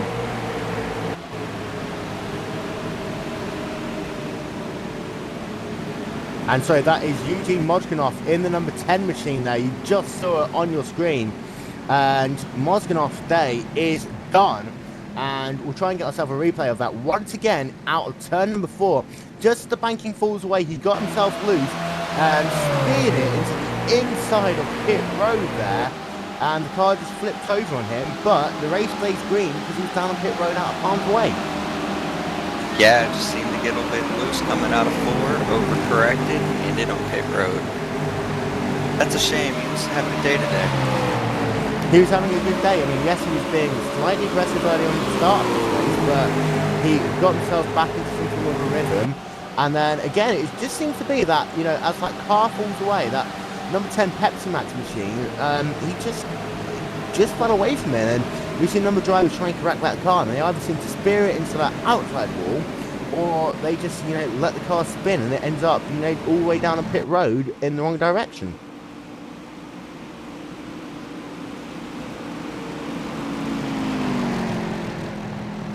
So Ray Afana is still your race leader. Patrick Baldwin currently sat in the second position, about 1.1 seconds behind.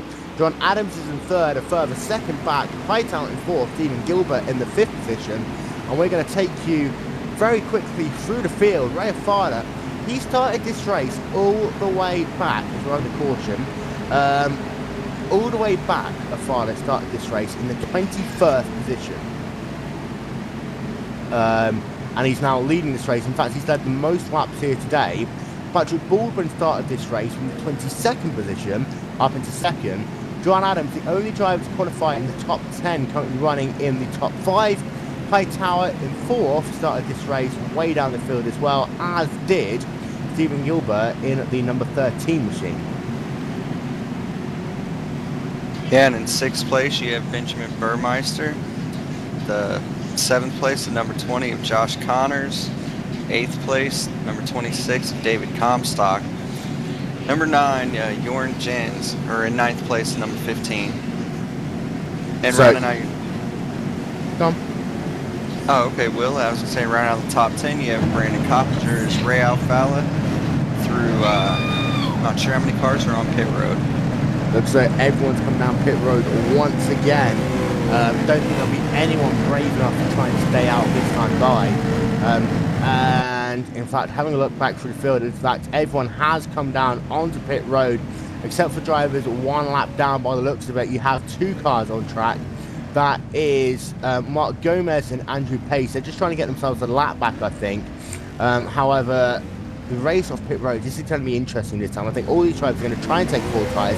Stephen Gilbert, he had himself a horrible pit stop, as I think he got hit on the way in by the number 7 machine, and then that spun the car around, and he's having to take forever to turn that car back around. In fact, he decides just to bring it back out onto the track and try again next time by. Yeah, and I will tell you, there was a great race off of pit road between Patrick Baldwin and Ray Alfala, and Patrick was able to beat him to the line. And we talked about earlier on that Baldwin made a very bold choice by staying out, and on that sequence of pit stops, he was able to get out ahead, and that's been perfect for him, as now he'll be on the same tyres as Afana, with the same fuel as Afana, but ahead coming back to Green Flag Racing.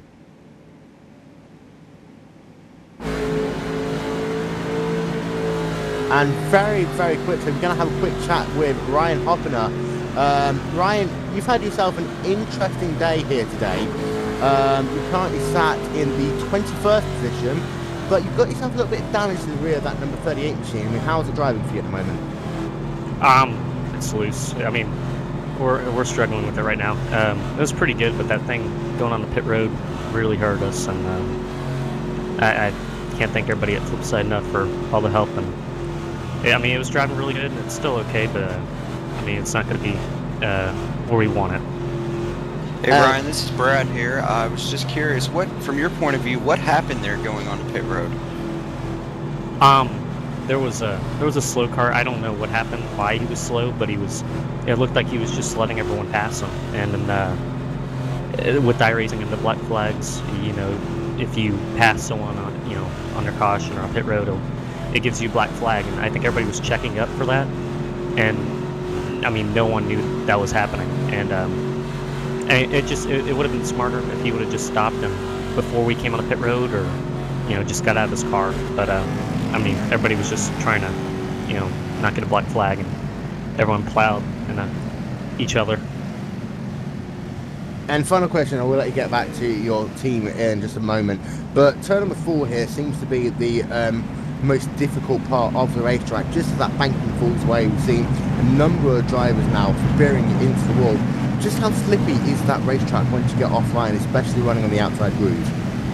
Yeah, you got hit your marks right, and if you don't, it gets away from you. And I mean, if you probably looked at the right side of my car and see a whole bunch of marks and stuff, I'm bouncing off that. Everybody's bouncing off that.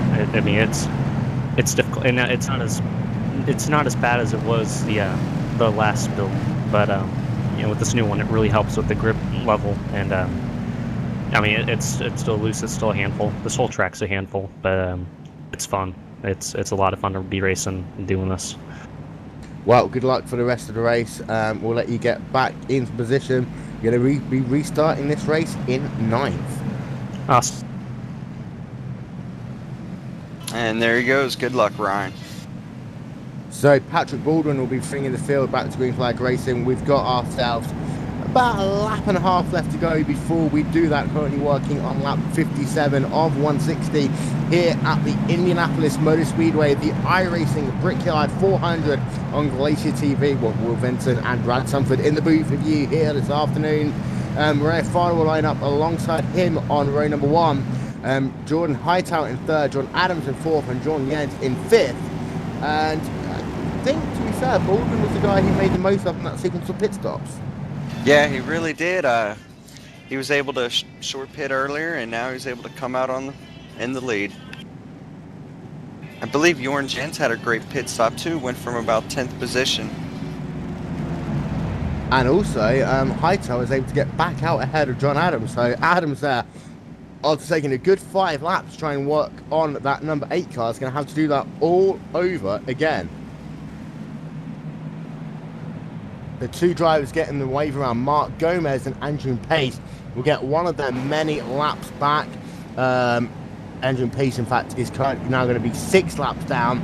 Mark Gomez only 17 laps off the race leader after having some issues early on in this race. To run through your retirement so far, Matthew Largin, Wes Weideman, Martin Tempt, and are out of the race, as is, I take that back, Eugene Musganoff has somehow managed to get that car turned around back onto the racetrack, but he's scored currently as 1 lap down.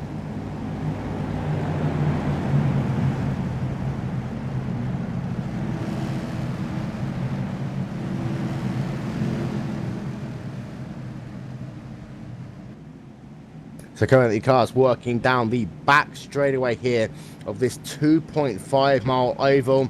Very good afternoon to everyone watching on GlacierTV.com. Don't forget you can keep in touch by using the hashtag #IRBrickyard.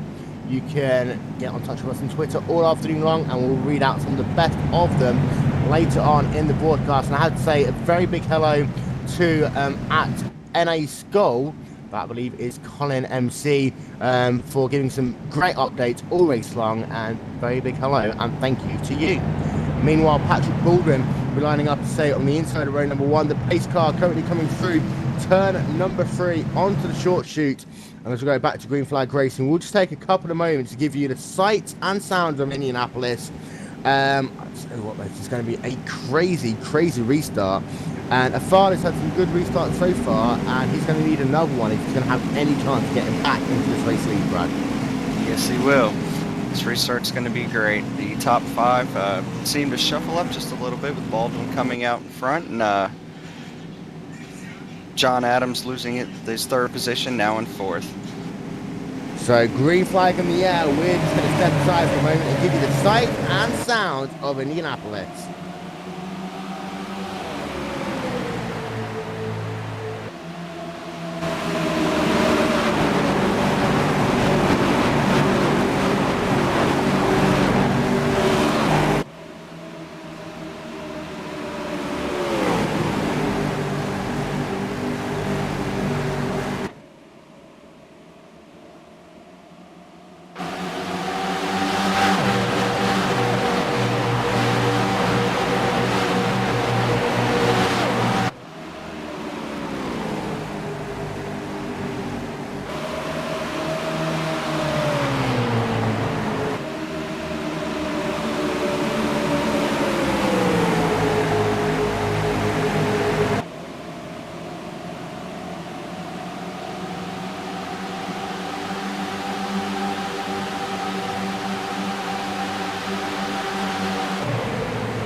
To the back straight away, Ray Afano looking to try and close that gap to Patrick Baldwin ahead of him.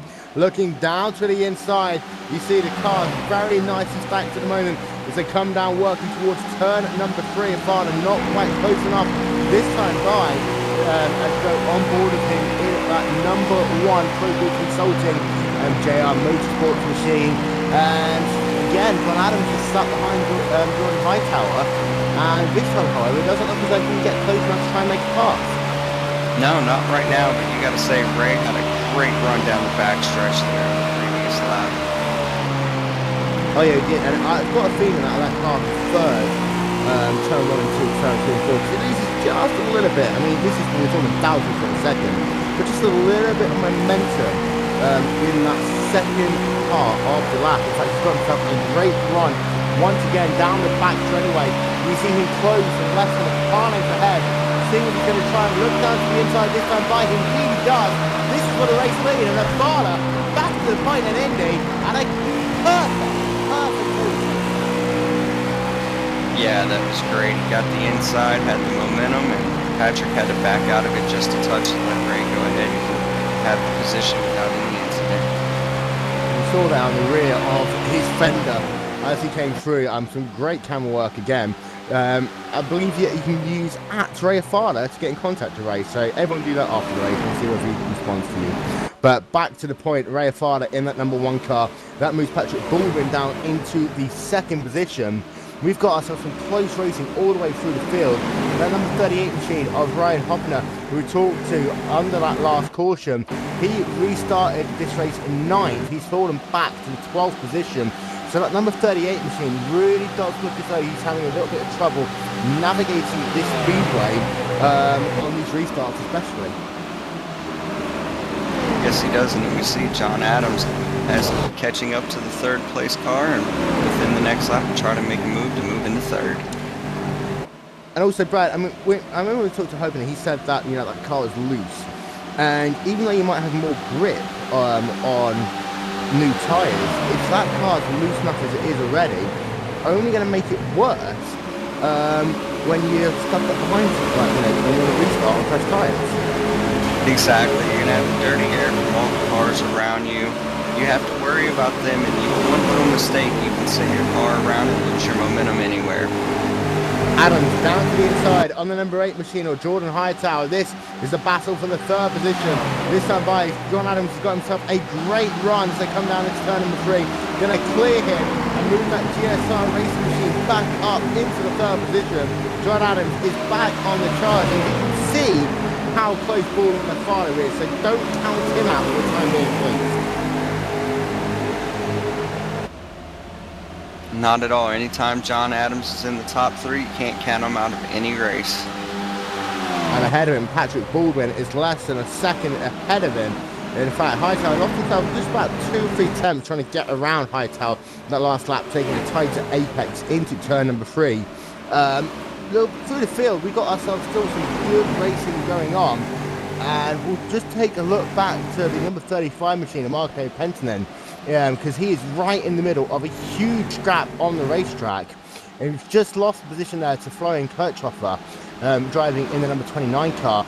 But all the way through this mid-pack, there's no more than about half a tenth of a second separation between any of these drivers. And Josh Connors, currently riding all the way up in 6th, looking in his rearview mirror, all you can see down these straightaways is just a queue of cars ready to pounce if anyone makes a mistake.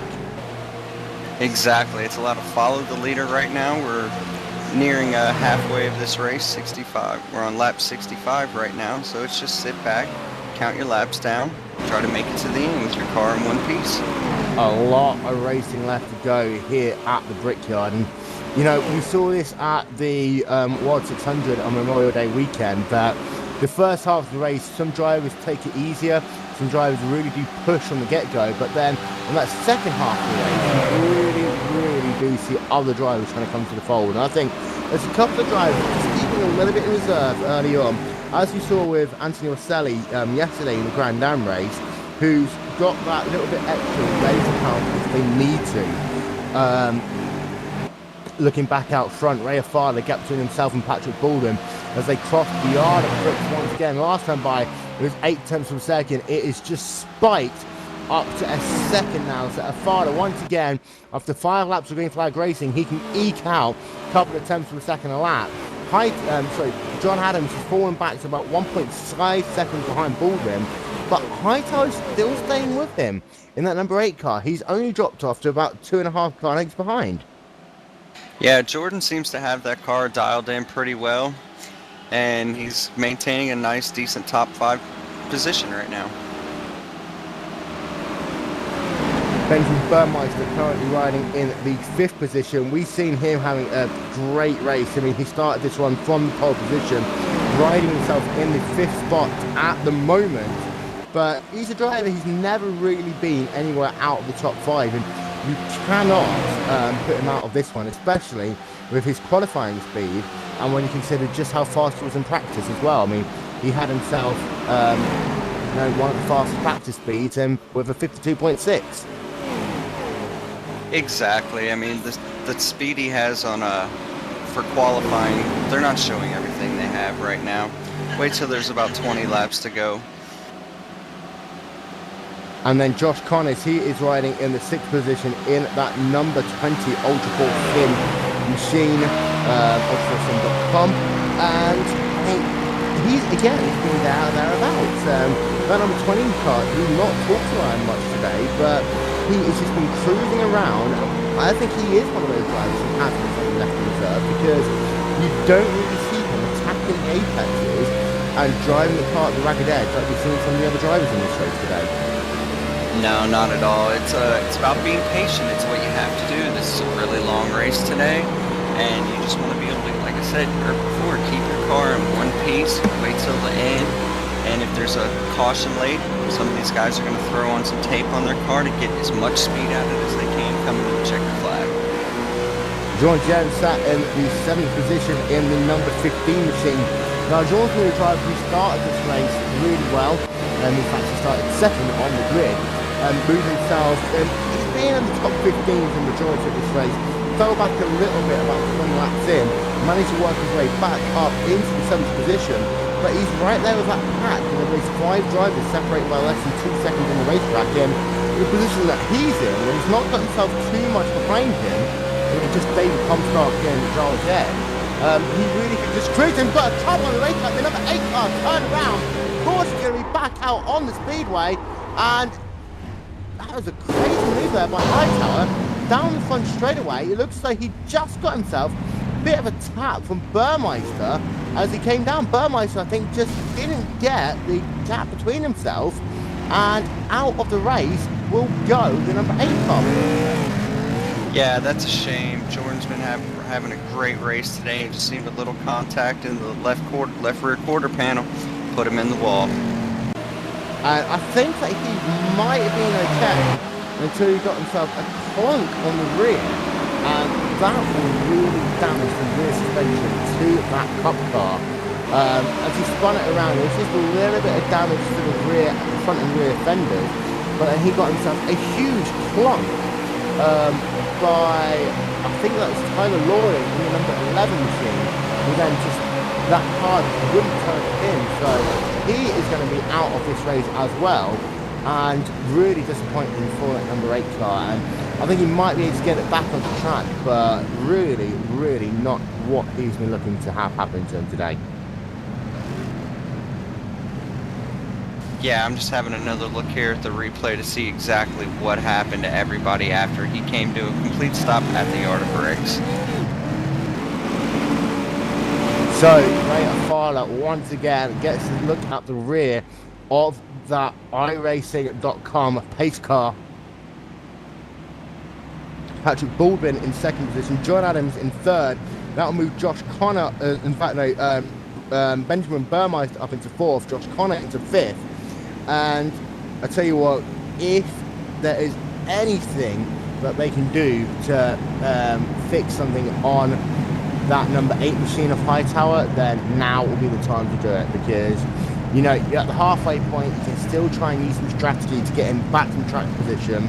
I say strategy, I mean a mixture of strategy and just pure driving, but I think he'd rather have that happen now than about 40-50 laps time.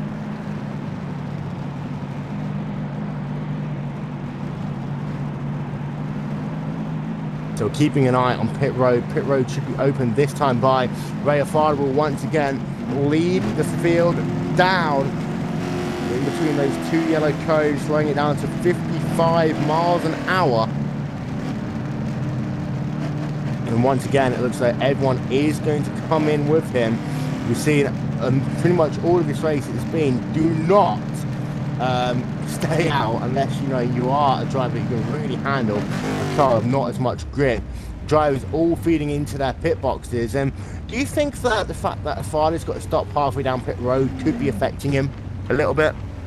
It could be, but he seems to get in and out so quick, it really hasn't come to show up to bite him yet.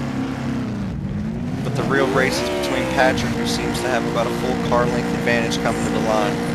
Yeah, and once again, Baldwin's going to get out ahead of Ray Afada.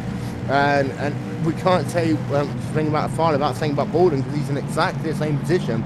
But Baldwin's so good on the jacks there. He'll come out in first position. Afada will come out in second. Benjamin Burmeister, he'll gain himself a position, getting him into third position. Jean Jens gets himself a couple of spots, move him up into fourth. And Adams in fifth. Biggest loser out of those top few drivers was Josh Connors there, who lost himself about three positions. Yes, he did. And I would say Jean Gen's pit stops have been a thing of beauty today. He has gained a lot of positions on all these pit stops so far under yellow. And being a long race, and drivers always need a little bit of nourishment, Marco Penton apparently just got himself a banana handed to him by his pit crew. Potassium. It'll help him make it to the end of the race. So for that, he'll be looking for a way to cause a debris caution later on. We would never throw debris cautions in this race. So we're just having a look on board, I believe, with no, we're not on board with anyone at the moment. Ray Afada then once again back to the point here at Indy. We're going to ask you our Twitter question of the day. Can anyone beat Ray Afada? Let's not forget, he won the World 600 early on this season. He won Daytona 500 early on this season. Right now, even though he's sat in the second position, we'll come back to Green Flag Racing, he's been able to get around other drivers, get himself up into a huge lead. So can anyone beat Ray Afada? Tweet us using the hashtag #IRBrickyard. Let us know either way. Also let us know any other thoughts or opinions you have about this race, especially on the number 8 machine. I'm a huge disappointment with him, one of the stars of today's race. So use the hashtag #IRBrickyard. Can Ray Afada do the treble? I want your opinion on that one, Brad. You want my opinion on that? Yeah. Honestly, I think Patrick Baldwin might have something for him. They seem to have a nice little battle here almost halfway through this race. You can't ever count out John Adams. And Jorn Jens has really impressed me with his pit stops under caution today. So if he can have a great pit stop again under green, if we have a green flag run, he might be able to have something for these guys at the end of this race. So we're currently working under caution here at the Indianapolis Motor Speedway. 72 laps will be scored complete at the line. It is Patrick Baldwin from Ray Afada. And then Benjamin Burmeister in third, John Jens in fourth, John Adams in fifth, Josh Connors in sixth, David Comstock in seventh, Charles Tenning in eighth, Jeremy Al in ninth, and then Brandon Coppinger in the 10th position. To run through a little bit of the rest of your field, Stephen Gilbert in 11th, Rick Savage in 12th, Ryan Hoppener in 13th, Brian McCann in the 14th position, Florian Krathofer in 15th, John Bunton in 16th, Brian McLean in 17th, Landon Hoffman, we've seen him in the wars, he's sat in the 18th position, Jake Polin in 19th, Marco Penton in 20th, Jordan Worth in the 21st position, Andy Liensky, who had a great start to this race, but it all went wrong for him. He sat in 22nd, Ryan Lau in 23rd, Stephen Ajay in 24th, Alex Kahn 25th, Chris Penn 26th, Mike Shelton 27th, Jason Herb 28th, Michael Senni 29th, and Matthew Spangler in rounding out your top 30 retirement. Matthew Largan, Wes Weidman, Mark in 10th, and Mark, I keep on saying Mark Gomez, he's not out of the race. However, it does look as though Eugene Moshkinov is now classified as out of the race, so 4 retirements so far today.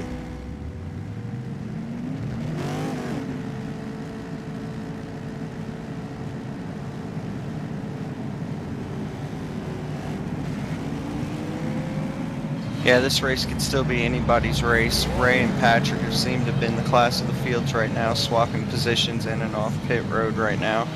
And we're pretty much hitting halfway any minute now, so we'll have to see what happens the rest of the way.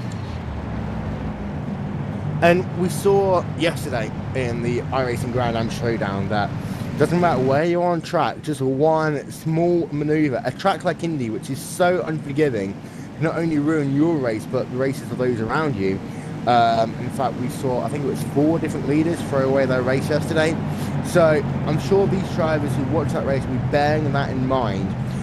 You know, we still got ourselves a lot of racing left to go. In fact, these drivers will still be racing for at least another hour and a half. So do you think that the likes of Fardo and Baldwin, Burmeister, Adams, etc. will be, you know, just keeping that in the back of the head that, you know, yes, track position is important here, but at the end of the day, you know, more important than track position is keeping all 4 wheels intact. Exactly. It's about keeping your car clean. You've got to have a car that has no damage at the end of the race to be able to be there to compete for the win. These guys are really experienced. They know what they're doing. A lot of these guys, Ray Alfal, I believe, is leading the DWC championships right now, so he has an understanding of what to do in these 160 lap races. Yeah, and let's not forget Ray Alfal also won last year's Drivers' World Championship, and some of the best riders in the NASCAR division on iRacing here today, and also some of the best non-NASCAR drivers making some special guest appearances as well. Lights are out in the pace car. We're going to go back to Green Flag Racing with 73 laps scored complete. Just having a look in car with Josh Connors in the number 20 machine. We'll be restarting this from the 6th position as the pace car once again making that turn down towards pit road. And as he does so, Baldwin bringing up the speed. And once again, the green flag is in the air here at Indy. Baldwin was able to get him about a car length and a half jump right there going into turn 1. He holds the Ray Alfal off on the restart, and we know how good Alfal can be on these restarts, which is so critical here in the NASCAR division. Coming down through turn number 2, Josh Connors had a look on board of him. On the outside there of the number 15 machine of John Jans completing the pass. Great camera angles there as you have a look in the rear of his car now. Jans is just being eaten up by some of these drivers on that outside line as John Adams is looking down to the inside of him, coming down into turn number 3. And ahead of him, Josh Connors getting a little bit slidey there. That is going to allow Joel Tannin to try and have a down to the inside. In fact, Connors just touched the wall a little bit. And it looks like Connors and Yen are just backing up that field just a tad in the rear of this field, as ahead of them, Baldwin, Alfal and Burmeister are just being able to jump. Yeah, Shin's got his car down on the apron in turn 1 and had to gather it up, lost a lot of momentum, and you had about a 2x2 racing 5 deep there for a while. And out of that, Josh Connor was able to keep up at 4th position. He did lose out a little bit to Burmeister on that restart, but Ray Alfal has in fact once again got himself back into the race lead. You just saw it on your screens, and as they come down to turn number 3, Baldwin is so close, however. Looks like he's stepping it up a little bit, not letting Alfal run away with this one. Baldwin in that number 2 butt kicking machine is keeping him honest. Yeah, he is. He's going to just stay in his rearview mirror all race, letting him know, I'm not going anywhere, and I'll see you at the end. So 75 laps now in the book here at the Indianapolis Motor Speedway. Ray Alfal is your race leader. Patrick Baldwin in 2nd. Benjamin Burmeister in 3rd. Josh Connors in 4th. John Adams rounding out your top 5. But it is literally a huge rush of cars. Always from Connors in the 4th position. Down into almost 17th spot, 18th spot. The car's pretty much single file, no more than about 3 cars between anyone. So it's anyone's game from midfield at the moment, as these cars are just battling for race position. Yeah, they are. That pack 4 through 17, there's a lot of back and forth action going on there. It's a really interesting thing to keep an eye out for. Rick Savage there on the inside of the 38th car of Ryan Huffman as they come past turn number 4 onto the front straightaway once again. Rick Savage looks like he's going to indeed complete that pass as they come past the yard of Rick down into turn A little bit ahead of them, they've got themselves David Comstock working down on the inside of Stephen Gilbert with an 18 car. Have to get right out of the crossing to avoid him crossing up. They come from turn number 2 now. They're getting up on the outside. That is Brandon Coppinger as well, trying to work that outside line, which does seem to work after a good 3 or 4 laps. You have to be very careful on that outside line and make sure you give the car on the inside just enough room.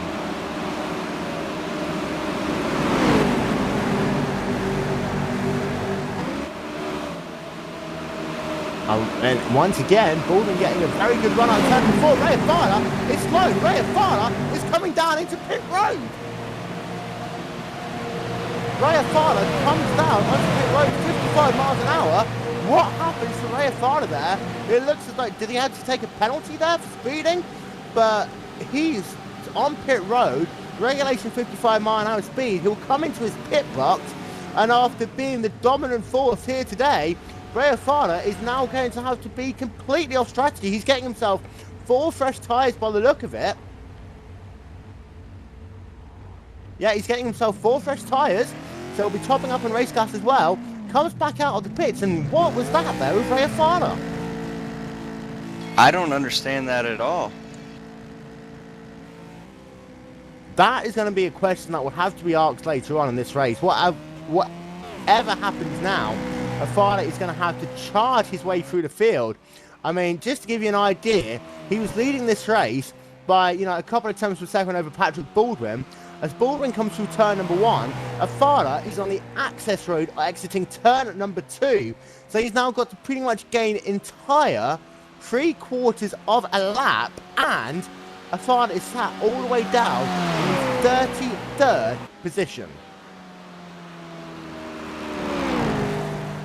Yeah, that'll be great to find out after the race why Ray had to pit there. It didn't seem like he had to serve a penalty or anything, and he had just pitted 8 laps before then. Yeah, he did. So whether or not, he didn't get any fuel or something, he definitely didn't take a penalty, because having a look, very close to getting his pit stop. He took himself tyres, took himself a bit of fuel, and came back out. So Fowler is, however, back out onto the racetrack. He is down already in 33rd position. We'll keep an eye on his progress. Patrick Baldwin is now your race leader. Benjamin Bowmeister is sat in the 2nd position. The scrap 3rd, all the way through to having a look, all the way down to 20th position. 20th position continues all the way from Josh Connors. I mean, one driver makes a mistake now, they're going to go all the way back in a big hurry. As Josh Connors, he's now looking down to the inside. He's going to allow John Adams to go past him in that number 20 machine, so he's going to try and tuck back in behind. But it looks like this car is spread out just a little bit there, and they've got the breathing space to do something like that. Just get out of the throttle and allow a car to just, slot past you if you think they're going to be faster. But the R10, we were talking about him earlier, the number 24 car. He's doing a great job, currently riding in the 5th position. Yeah, he is. I just want to let you know the number 33 car, Jordan Worth, is pulling on the access road, heading into pit road. And that number 33 machine, sorry, he had himself. Well, he didn't go into pit road. He just stayed on the access road, but stayed out on track. Yeah, I noticed the same thing. I'm wondering what that was there for him. He pretty much allowed everyone to go past him, and then rebuilt on the speed. Maybe he just wanted to get through this pack. Maybe he's thinking already about saving a little bit of fuel. But that number 33 car looks like he's having some huge handling issues, so perhaps that was the best idea for him for the time being. Patrick Baldwin is, however, still your race leader. Benjamin Burmeister in the 2nd position, as we have now reached the halfway point, and a little bit of the iRacing at Brickyard 400 on GlacierTV. A very warm welcome to everyone who is tuning in today on GlacierTV.com, as well as everyone watching at the Speedway. Don't forget to go down and say hello to the guys at the iRacing booth and find out how you can become a member of iRacing. And for more information, go to iRacing.com. John Adams currently sat in the 3rd position now. He's got himself a 1.8 second gap to his next victim, Benjamin Burmeister. But, we talked about him all race long. Perhaps now, with a Fowler temporarily out of the picture, this could be the opportunity that Adams needs to try and charge down to to see whether or not he can get himself some positions back. That is a good point, but I will say your key word there on Ray was temporary. Ray is flying right now. He is running 0.8 a lap quicker, if not more, a lap compared to Patrick Baldwin. And that's just like the speed of Ray Afada. His last lap, a 52.784. Baldwin's last lap, a 53.227. So Afada currently sat 41 seconds behind the race lead. He's got himself no traffic around him. Matthew Spangler in the 32nd position is the next guy up the racetrack. But that number 1 car is just flying at the moment. I mean, he could get himself back into contention, you know, if this race stays green without any issues at all. Yeah, he can. I'm willing to bet there's a chance after the race when we get a chance to ask Ray what he was thinking there is he wants to keep this race interesting. It's a little bit of gamesmanship here. And I'll need to have a look back on my stats, but I think he might have done something similar at the World 600 as well. We will have a look back to see whether or not that is the case. We're having a look on board on that number 1 machine just at the moment, so they come down the back straight away. And just have a look at the amount of wheel that Afada uses as well. Really just slide the car into that corner. You don't see him heavy on the wheel like you see some other cars do. You know, just a nice 45 degree steering up in that car. It does look as though that thing is just a beauty to drive through the corners. Yeah, it is. There might be a chance that maybe Ray might have had too much tape on his car. The temperature was getting up there and he just wanted to make sure his car can make it to the end, so he just went ahead, filled it up, got 4 brand new Goodyears, took a little tape off, and he's back out on track. Patrick Baldwin must be hearing about that. You know, if that's the speed that a Afada can do now, imagine what he'll be at the end of the race. Benjamin Burmeister sat in the 2nd position in the number 7 machine, dropped back down to about a 1.5 seconds behind Baldwin, the race leader. Starting to fall into the clutches of John Adams in the number 3 car. I've got a feeling the way Adams is circulating at the moment, with a couple more laps, you might be able to catch that number 7 car. In fact, Adams was about a tenth of a second faster that last time by, but it's going to be one of those things, because it always is that Indy. You can't expect it to just close up on someone. It's got to be a lap by lap basis, and if you start pushing your car too hard, you're up to the other car ahead of you. You've got nothing left to give, so all of a sudden you'll just fall back into that kind of like second bracket. Exactly. And that's what I think part of what Ray's doing right now. It's almost like a time trial or a time attack for him. Just hit his marks. He's out there by himself. Just run his laps, run his times, and he'll make his way to the front. There's still a long way to go in this race. And that battle with Josh Connors, he's managed to put himself clear by about a second or so now on the number 18 machine in about the 4th position. So Connors still steadily in that top 5. In fact, looks like he's just starting to close that gap to John Adams ahead of him as well. That last time by, he lost himself a tenth of a second, but Connors, especially in turning between 4, has got a beautifully handled car. So bear that in mind for the last stage of this race. I think that the number 20 machine definitely is someone who likes to do longer runs here today. But at the same time, Adams, you know, let's not count him out of anything as well. That's very true. Connors is sitting there in that nice Ultra Force Sim seat. He's settled in, just ready to make his way to the front.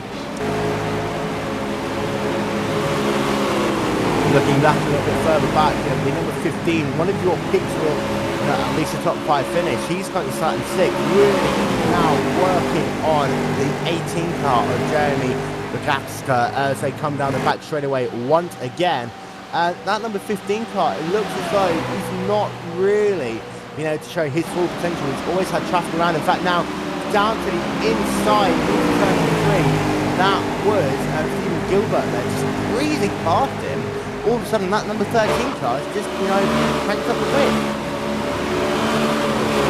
Yeah, a lot of these drivers will pass the halfway mark. It's time to start flexing your muscle and work your way to the checkered flag. These 3 cars battling right here, 5th, 6th, 7th. It's been a really good battle so far. So currently working lap number 8 and 160 here at IMS. Baldwin is still your race leader. give you an update, just to show you how close this race is. 11th position is Florian Kirchhoffer. It's 10 seconds behind the race lead. If you take another 10 seconds back, that goes all the way back to Chris Pent in the number 36 machine, riding in 23rd. So that middle pack, even though it's spread out, you know, it's still very close racing. To give you an update on the number 8 machine, also on Jordan Hightower, he was battling for the pretty much the top 5 positions all race long. He is struggling at the moment with that bench rear fender. Just managed to get himself around Mike Shelton in the battle for the 21st position. Made his way back up through the field, but really doesn't look as though that number 8 car is going to be able to contend for race victory now, and he really is struggling for the time being. Yeah, there's just too much damage on that car. Probably has some rear suspension damage, track bars are messed up, so he's just going to try to make it to the end. And just to give you a bit of comparison, his last lap at 53.963, he's running on average about 0.3 seconds slower than he was before that moment, and it's a full 1 and a bit seconds slower than his fastest lap of the race. So, I mean, it's a case of for him now, damage limitations, seeing whether he can get himself perhaps back into the top 15, top 10 maybe. Patrick Baldwin continuing to eke out the gap between himself and Benjamin Burmeister. He's got himself a little bit of luck traffic. That is Matthew Spangler, who's going down 1 lap now on the racetrack. Spangler having to get all the way out of the throttle. John Adams looks like he's dropped back a little bit now these past couple of laps. He's fallen back to about 1.5 seconds behind Burmeister in the past 2-3 laps or so. Yeah, and that could just be a strategy of trying to conserve your tires right now. It seems like everybody's settled in. This has a good chance to be a long green flag run, so you conserve some fuel, try to stretch it as long as you can, and keep your tires. Yeah, I mean, we went back to green flag racing at the completion of lap number 73. So it's these medium length green flag runs always a bit like noisy strides, because some of them want to know how their car is going to feel in traffic towards the end of a run. And the last thing these guys are going to want is the long green flag runs coming at the end of the race, when they've not really been able to see how these changes have worked in their race cars. But it definitely looks like it's going to be a nice long green flag run for the time being. Let's hope we don't put the curse of the commentators on these drivers. But John Adams is currently in no man's land, but Josh Connors is closing him down just a little bit. They're kind of toing and throwing between the two of themselves at the moment. However, there's a nice battle going on between the number 18 machine, Jeremy, in 5th position, Stephen Gilbert and Stick, Ron Jens in the 7th position. They are still separated by less than 1.5 seconds on the racetrack. And you can just have a look at Gilbert, just how close he's getting to rear of that number 18 machine coming through turn number 4. And I think if he can he's getting a good run through turn 4 at the moment. If he can just get a good run off of this corner, he might be able to try and close him down. And we've seen that number 13 car has had some great straight line speed here today. Yeah, that's for sure. The number 18 seems to, or the 13 I should say, seems to keep his car better than his number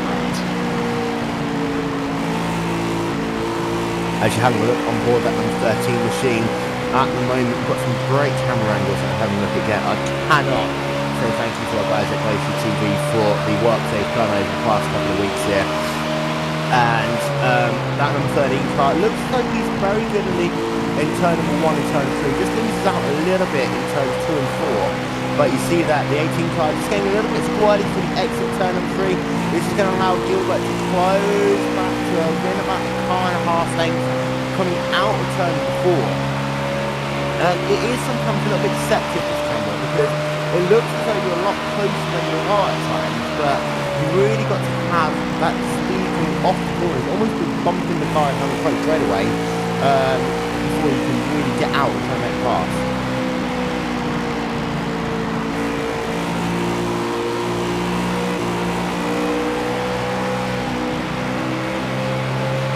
Just to give you an update on a couple of other drivers of note, Ray Afana is still trying his way through the field.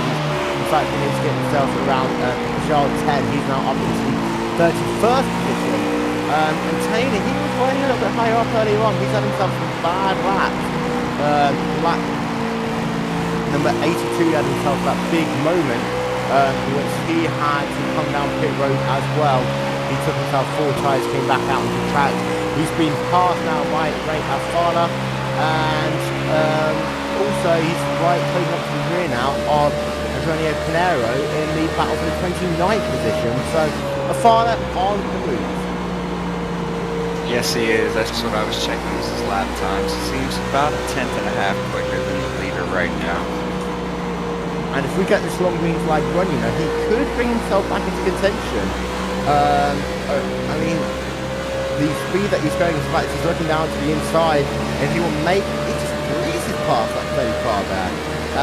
And Johnny didn't get out of the crossing at all, but Afara just breezed past him down into turn number 1, just showing the huge straight line speed advantage he has. I mean, he's still 40 seconds behind the race lead though, so he's going to need some form of a miracle to get back into terms. But I've got the feeling for the most part, he's just, you know, riding out, having a bit of fun. I mean, there's guaranteed to be at least one more caution here today. Guaranteed to be some more pit stops, and there's a couple of drivers ahead though who I'd like to see having some battles with. People like Jason Hurst, Andy Liensky, both had themselves some difficult days here today. So, you know, as the Friday comes back through this hill, it's not going to be easy for him to get past all of these drivers. No, it's not. He definitely has his work cut out for him, but if anybody can pull this off, it would be Ray Afala.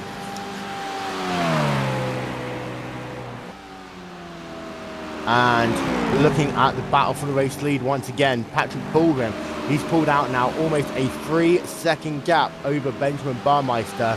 John Adams looking as though he's still keeping it within that the second and a half gap range. Josh Connors falling back into the clutches now a little bit of the number 18 machine of Jeremy Lukaska, with Stephen Gilbert still sat right behind there. So it looks like 4th, 5th and 6th then, Brad, are coming back into a bit of a three-way fight again. Yeah, they are. It's picking up between those guys. They're all really close together on the track and pretty much battling it out right now. Brandon Coppinger currently sat in the 8th position. We haven't talked about him too much in this race, but he's just been circulating around on the racetrack in that number 21 car, and we've seen him have a good battle with David Comstock for the most middle part of this race, but those two drivers keeping themselves honest, and they're still less than 10 seconds behind the race lead. And at this point in the race, when you've had yourself a nice long green flag run, I mean, that's still more than respectful, because, you know, any drivers making an incident in pit road, these two guys can be right back in it. Exactly. They're keeping their cars clean, staying out of trouble, and just running their laps. It's a lot of concentration going on, and they're going to make their way to the end of the race. Ryan Hoppener just coming out of pit road. He's got himself some service, so he is dropped back into the clutches of some of these other cars. Ray Afala just passing Michael Sini there to move himself up into the 26th position. And we're getting to that point now where some drivers will be considering going back pit stops. I think it's going to be a case again, is they're going to do it more by tyre wear rather than the fuel burning off, because as soon as these tyres, you know, heat up too much, and in fact we've got Patrick Ball, driver down into pit road. The number 13, Stephen Gilbert, on pit road right now. Yep, that is Gilbert in that number 13 car, and maybe his tyres just gone off, and you know the way the fuel is, he's still probably got himself about 4 or 5 gallons in the tank, but as soon as those tyres heat up too much and you start getting yourself too much understeer, it's always better to just come into pit road, because you lose yourself seconds all of a sudden as soon as those tyres fall off the cliff. Yeah, once they're at that point of no return, it's time to put yourself on 4 new Goodyears and get back out on the track as quick as possible. You see that he's now coming back onto the racetrack, getting himself a little bit of a slide as he does so, getting himself out in the box. So just running in the access roads for the time being.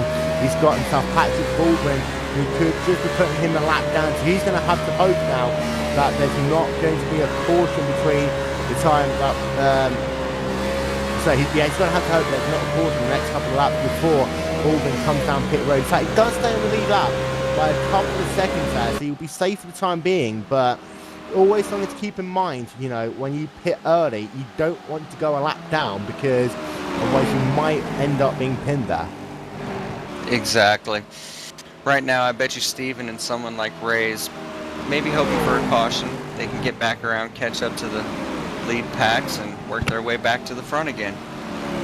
The other drivers deciding to make that journey down towards pit road. I believe that Ryan Hopelin had to make himself a speeding penalty. He just come out of pit road once again. So we talked about him coming into pit road a couple of moments ago. So yeah, he just had to come down and serve himself a quick penalty there. So he's back out onto the racetrack once again in the number 38 machine. And Baldwin out front, however, the gap is now up to almost 3.5 seconds over Benjamin Baumeister.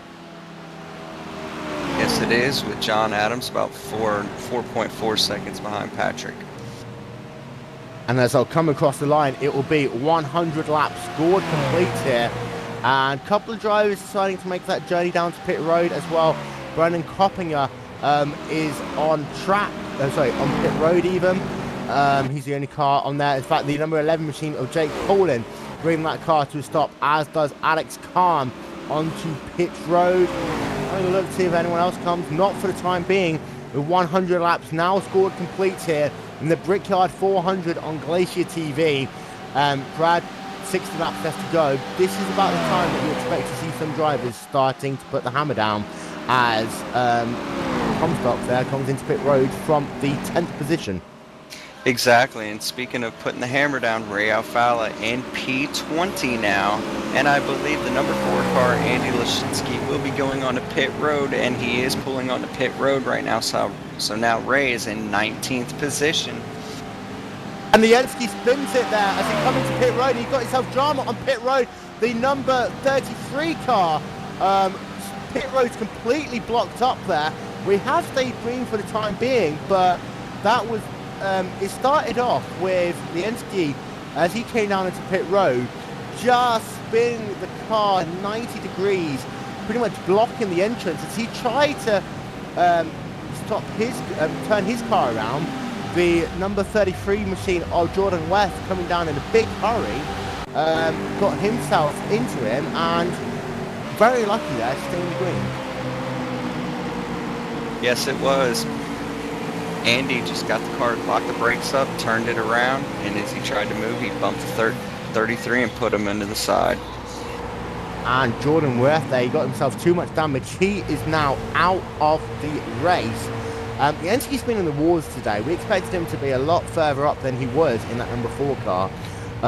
He's been riding, you know, outside the top 15 for the majority of this race after a good start to it, but then he had himself some issues around the time of that second caution. Yeah, it's been a kind of a long day for the 4 car.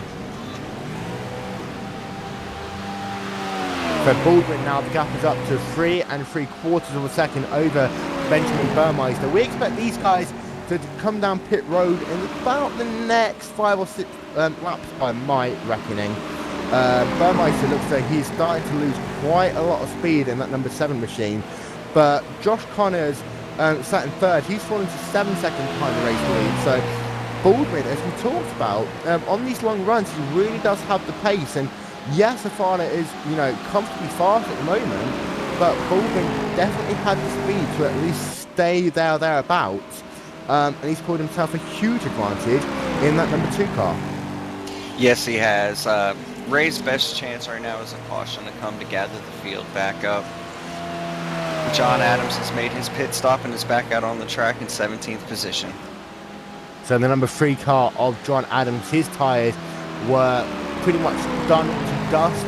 So he's come back out onto the racetrack. In fact, he's just trying to now get himself around Charles Tain in what is going to be the battle for the 15th position on the racetrack, looking down to the inside in that number 3 machine, and indeed he completes the pass pretty much without any issue at all, and he comes back into line, and a beautifully done pass there. Patrick Baldwin coming through turn number 4. We've got a very slow car there. That's Mark Gomez in the number 32 machine, just spinning, I believe, on the exit of turn number 4, and I'm trying to figure out what happened to him. It just looks as though he pulled off track. on the apron there, and just decided, it looks like he did manage to get the car down to the pit lane eventually, but it looks like he just stalled the engine there. Could he have possibly ran out of gas and tried to stretch it one more lap? No, because he definitely was able to refire the car, so unless he's running on fumes, that could have been a potential issue, but it did stop on the access road for about a good 20 seconds as Josh Connor comes into pit road. Jorn Jens and Jeremy Lukaska also comes into pit road. So a number of the top runners now coming down into pit lane. Keep an eye out on Baldwin and Burmeister to see when they make that journey down. In fact, Baldwin from the race lead now coming down into pit road. In the number 2 machine, he will hand the race lead over. In fact, no, he doesn't, as Burmeister also comes down onto pit road. So the race lead, essentially for the time being, will be handed over to number 29 machine of Florian Kirchhofer if he does stay out on the racetrack. And the number 29 car also comes down onto pit road as well. Baldwin, you're having a look at him on your screens now. Stops perfectly in his box. Going to get himself 4 fresh tyres and top up on Sunoco race gas. And it'll be interesting to see whether or not Baldwin can, well, he will probably get out ahead of Burmeister. See whether or not Burmeister can get a slightly better pit stop, as Ryan Hopener adds him to the list of retirees for today. And what's also going to be interesting to see is where they all come out in relation to Ray Afara. And Afara, in fact, he's gone way past, so all of a sudden, Afara, who made that pit stop, and let's not forget, he's going to have to come down pit road in about 7-8 laps himself. Afara has got himself around these drivers by a good 8 or 9 seconds. So, Brad, you talked about how at one point Afara was in a league of his own. I mean, that's just proven it to him there, because he's built up a tremendous gap over these drivers, and so he's going to have to come down pit road in about 6 or 7 laps by my watch to take some more tyres and some fuel. But Ray Afara is going to be classified in the 3rd position as they come past the line. So that is back into 1st as everyone else has come down pit road. So he's not only into the race lead, he's into the race lead by 7.5 seconds over Patrick Baldwin. Yeah, that is amazing what Ray just pulled off. And this could be going to his strategy. He knows how these races go. After we get a bunch of cautions out of the way, there's going to be a few green.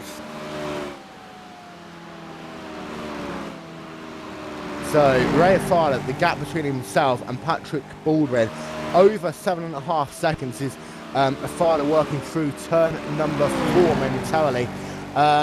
And that number 1 car, so he's going to have to come down pit road, but if there's a caution in the next 5 or 6 laps or so, what Afara is pretty much just doing is worked his way through strategy to get back through the field.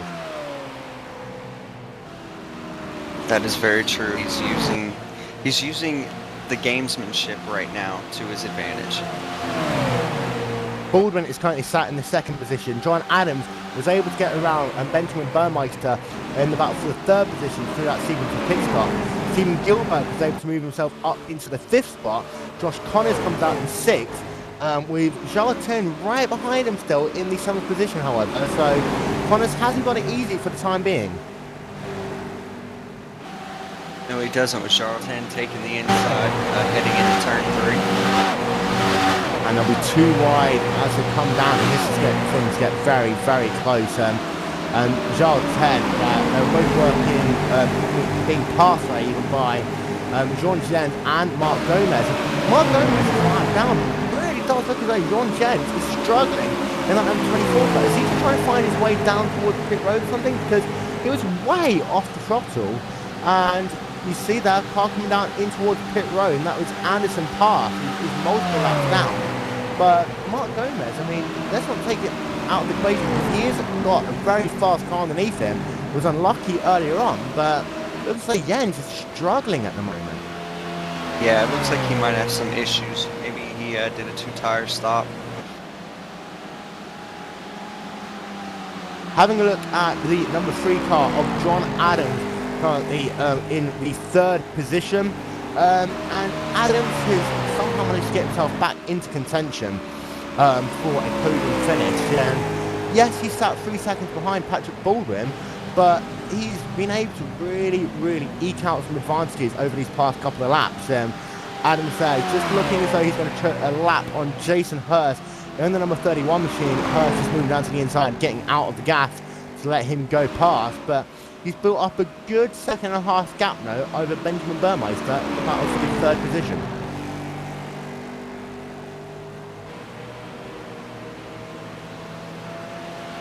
And it does seem that Patrick Baldwin is cutting into Ray's lead right now. It's down to less than 6 seconds. But you say that, but Baldwin's got fresh tyres. Afada's got tyres which have had a good 30 laps in them almost now. It's almost to be expected when Ray Afada comes down to pit road and gets himself some more tyres from top to top and fuel. Afada's going to be one back into hot seat. In fact, Afada comes down pit road now, so he's slowing it down to 55 miles an hour. Very close there to breaking the speed limit. Really on the money there as he came down in. So he'll be looking for his pit garage, looking for that number 1 sign to pull into his pit box, and as he does so, he will give the race lead back to Patrick Baldwin. I tell you what though, he might still come out in the top 20. In fact, it's looking as though he probably will come out around Jordan Hightower in the 20th position when he comes back out.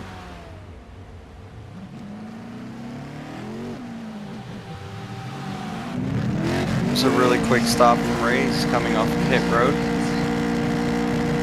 So that number 1 machine, you're having a look there, he's currently scored 17th position. That is live scoring as he comes through at the moment. To the access road, he's got himself Chris Pence looking as though he's going to try and get around him, but not really close enough as a fire. Just cutting onto the track a little bit there to get himself a nice turning angle, coming out of pit road. So I still coming out about 20th. In fact, he comes out in the 18th position, and Chris Pence ahead of him, behind him, was a good 5 seconds behind. So a great stop there by Ray Afada, and he's still in a shout. If things go, in certain directions, he's still got a shout of winning this race. And let's not forget, 1 caution, and Afada is going to have the opportunity to charge his way through the field. Yeah, I think that's what Ray's holding out for, is a caution to group this field back together, and he can work his way through traffic and get his way back to the front to battle Patrick and John Adams for the win. Less than 50 laps left to go here at the Indianapolis Motor Speedway, the Brickyard 400 on Glacier TV. Patrick Baldwin is your race leader. The gap between himself and John Adams is now up to 4.5 seconds, as Adams got very close to the wall on the exit turn 4 just then. Benjamin Burmeister is sat in the 3rd position, Josh Connors in 4th, Stephen Gilbert rounding out your top 5, then John Jens, Jeremy Lekaska, David Comstock, Rick Savage, Julian Kirchhoff rounding out your top 10. The rest of the standings coming up on your screen momentarily.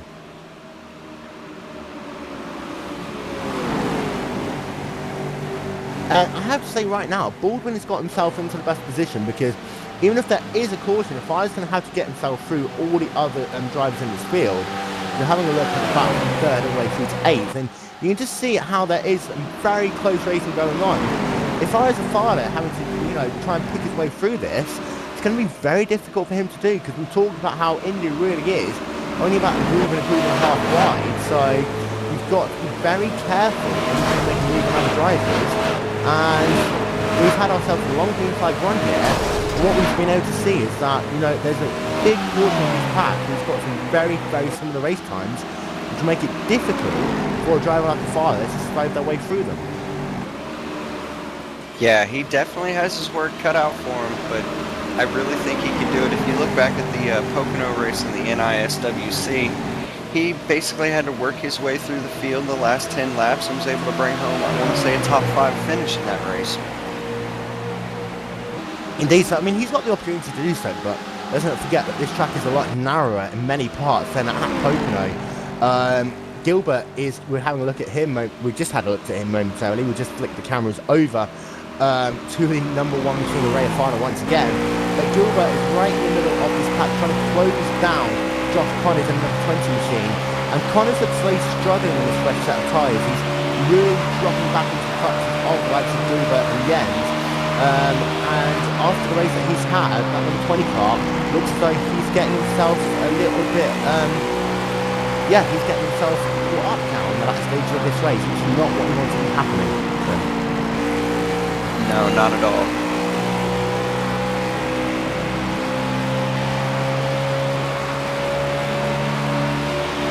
And then you just have a look on board on the number 1 machine of Ray Farder, and he is closing that gap to Jake Coleman ahead of him in the number 37 machine. As they came across the line, it was 1.6 seconds. Farder on these fresh tyres will probably just raise up to the rear of him in the next lap and a half or so.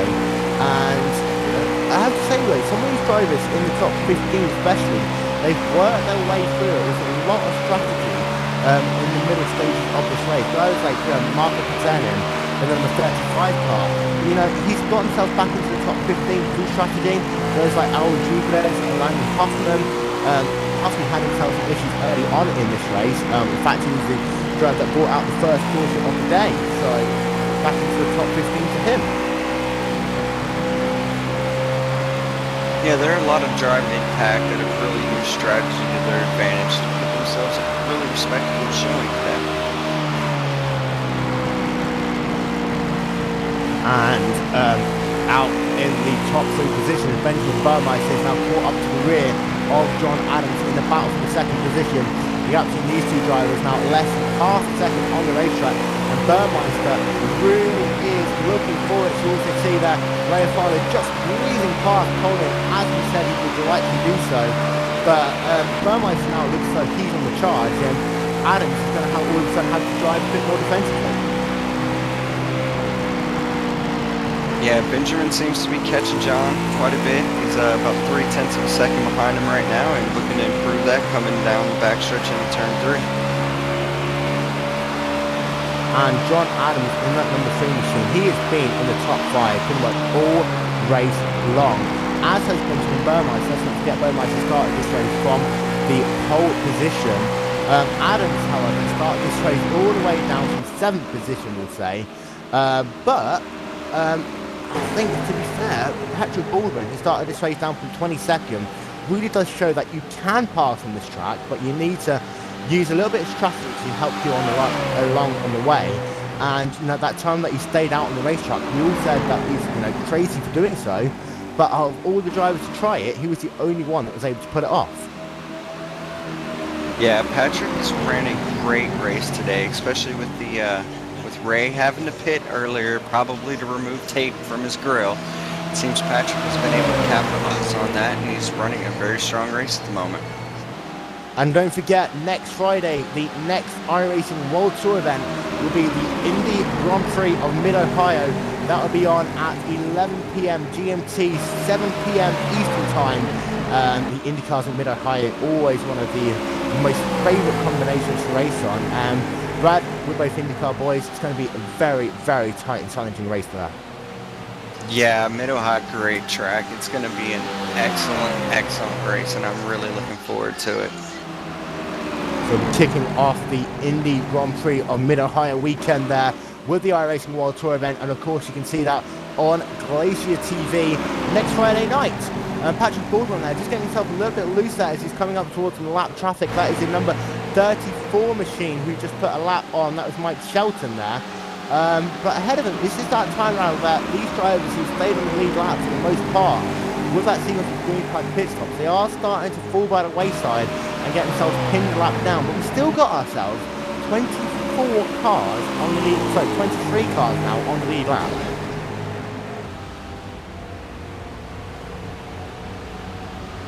Yeah, there's been a lot of great racing today. Got a lot of cars on the lead lap right now, and there's a really good battle starting to shape up for second place between John Adams and Benjamin Burmeister. Ray Farner, meanwhile, trying to get himself back into the top 15, and he is now looking to try and make the move on Brandon Coppinger. He's about, the gap between those two, currently about a second and a half in the racetrack, but Farner all of a sudden is really catching that mid-pack, involving Landon Hoffman, Al Rodriguez, Marco Paternin, and Coppinger. So Farner, the next 7 or 8 laps or so, could be looking at a 12th place position, and that's even before we take into account that we would likely to possibly have one more podium before this race is done. Yeah, race strategy might still end up in a top 10 for him if a caution does not come, but he is really, really hoping for a caution. Andy Liensky comes back out onto the racetrack after making another stop. Let's not forget he was the driver who slid that car 90 degrees down the pit road, damaging his front fender in the process of doing so. So got a feeling that car is just heating up a little bit. He had to take some tape off that car there, also get himself some 4 fresh good gears as well.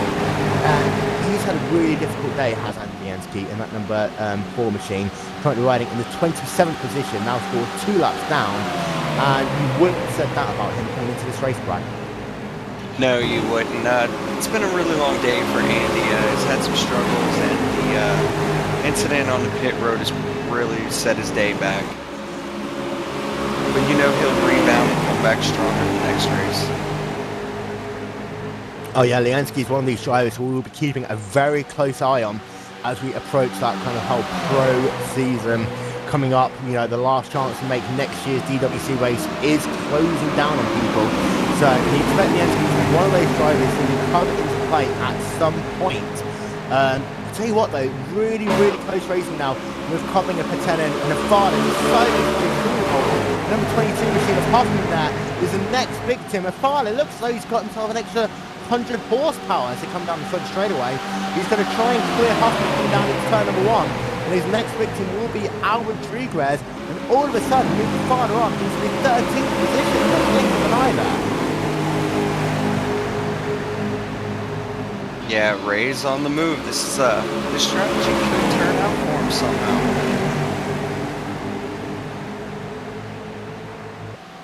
He really does have the strongest car on the track. It's just maybe it was too much tape or something, or he wanted to pit off sequence, and it's put him back behind the 8 ball at the moment. Rodriguez tried his very hardest to keep a farther behind him, but even though he pinched him down a far, he was just able to find that one little gap, moving himself up now into the 12th position. We've got ourselves less than 40 laps left to go. And do you think, though, that with the amount of time we've still got on this race, and the fact that we haven't had a caution now since, what, lap, if I remember this correctly, lap number 74, when it went back to green flag racing. So these guys have been going green for 50 laps almost now. We've got ourselves one more pit stop at least left to go. At what point do people start thinking long game? And at what point do people start thinking, you know, it's time to go? I would have to say within the next 10 to 15 laps, people are going to have to start making their moves. You want to be in contention near the front with 15, 20 laps left. Just going to take a quick moment once again to show you the sights and sound of Indianapolis Motor Speedway. We'll be back in about 90 seconds.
Approaching the closing stages now of the Brickyard 400 on GlacierTV. Your race leader is Patrick Baldwin in the number 2 machine. He's got himself almost a 5-second gap to John Adams in the number 3 car. He's successfully been able to hold off Benjamin Burmeister for the last 20 laps or so now. Josh Connors is sat in the 4th position, with Stephen Gilbert in 5th, Ron Jens in 6th, Jeremy Lakatska in 7th, David Comstock in 8th, Korean Kirchhoff in 9th, and Brian McCann rounding out your top 10. And Brad, we are approaching the last stage of this race now, and it's getting to that point where these drivers really need to start thinking about what they're going to do for that last pit stop. Yeah, right now all these drivers are on the mic with their crew chiefs, deciding how much tape they want to put on, 2 tires, 4 tires. how much fuel. Make sure you hit your marks coming into pit road and on pit road and coming off. And out of these drivers, the biggest thing I think is going to be in that battle with about 4 Josh Connors, all the way back to about 9 to David Comstock. If these drivers, just mess up a tiny little bit in pit lane, they've got the opportunity to drop back about 4, 5, 6 positions, and after 125 plus laps of racing now, it's not what you're going to want to have happen to them, but still some great racing going on through the track, despite the fact, they're still spread out just a little bit more. Got the end from the 15 machine, looking as though he's trying to have a nice battle with Casca ahead of him and Simon Gilbert. We're just having a look there at the battle for 13th position with Marco Paterno, losing out to Brandon Coppinger, and Marco Paterno obviously racing the Glacier racing car, and Coppinger running in the number 21 mobile racing machine. Yeah, Jorn Jens was just able to pull the pass on Jeremy, moving to sixth position at the moment. And ahead of him, Simon Gilbert, and we talked about how he was able to close up to the rear of Josh Connors about 15 laps ago. Looks like he's dropped back a little bit to about a second and a half, 2 seconds. But Connors, now he's getting into some lap traffic. I don't think number 20 likes handling on old tyres in traffic like this. And I'm not quite sure whether or not Connors is going to be able to get around these two drivers without coming under more severe pressure from Simon Gilbert, because he's lost himself a good third of a second in the last couple of laps. Yeah, pit stops are going to come into play on that, and a couple of these guys can sure up that distance between their car in front of them and gain that position on pit road if needed. We still have ourselves 19 cars on the lead lap after 128 complete laps of racing here today. As you see there, cars coming down into pit road. That is the number 13 machine. Once again, coming down onto pit road, Simon Gilbert. He was one of the first drivers to pit last time by. We had a green flag, so he was a pit stop, so he's one of the first cars to do a second green flag pit stop in a row. And I had to say, you talked about it earlier on, Brad. We had a lot of cautions earlier on, but this second half of the race, it's been green now for over 55 laps. Yeah, all these guys settled in, and they know to make it to the end, they've got to keep their car clean. And what this long green flag run has done, it's allowed Ray Afaris to negate that deficit that he had by having to come down pit road about 6-7 laps into that long green flag run. And every time that he can stay out on the track, and he's currently riding in the 11th position, he's only about 5 seconds from being able to break into the top 10. If we do get a caution on the car issues, what it does mean is that Afara, who at one point dropped all the way back to 32nd position on track, has the opportunity to, restart from the 10th position. Yeah, that would be very beneficial for Ray if he wants to have a chance of winning this race. The only thing that can help him right now really is a caution. And the one thing that Patrick Baldwin up front does not want to see is that caution. Not only has he got Afala a full 31.5 seconds behind him, he's also got himself a 5-second gap to John Adams in the number 3 machine. And we said that Adams was always going to be the one to watch, but I think that Baldwin's just been that driver who's just turned the laps down and is kept out of, almost everyone's sight vision all race long. But that gap he has over Burmeister, in fact, as Adams comes down pit road once again, and Baldwin's just been flying here today, and I don't think many people really expected him to have led as many laps as he has done today. No, I believe he's led approximately 61, 62 laps so far today. As John Adams comes down into pit road, he's got himself 4 fresh tyres once again, and Adams now should be good enough to go to the end. And now we're into this sequence of the race. It will become interesting as to see whether drivers will take 2 or 4 tyres to get track position, get themselves and they stay out on the racetrack, or whether or not they think 4 tyres is going to be what they need to get to the end of the race if we get a caution. Burmeister is 5.6 seconds behind Baldwin in the race lead. Burmeister, he started this race in the pole position. And he's done a good job. He really has been solidly in the top 5 all race long in that number 7 car. But we haven't really seen too much from him in this race today. But he's just been one of those drivers again who's just, turned the lap, stayed in the top 5 and kept himself out of trouble. Exactly. That's what a track like this, that's what you need to do to have a top 5 finish. You need to keep your car clean, stay out of trouble, run your laps, hit your marks, and be there at the end when it counts. And our trivia facts of the day, we've had 6 leaders in this race so far.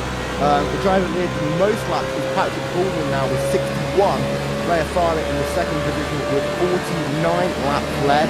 Let's not forget Burmeister have also led this race today. In fact, these 6 different drivers, most of them have only led 1 or 2 laps. So pretty much straight trained on the restart on those old tyres, which really capitalised the first part of this race. Coming have a look at Ray Farley now on board of him. The gap between himself and Brian McCann is less than 4 seconds on the racetrack. So Farley now is into the top 10, as I believe that, in fact, Herschloff has come down into pit road. So all these drivers in a second round of things like pit stop. George Jensen's pit road. Paul is onto pit road. He's just coming out of pit lane. Connors is onto pit road. Herschloff is down to pit road and is Comstock. So 2 green flag runs in a row. These drivers have really had to pay attention all race long.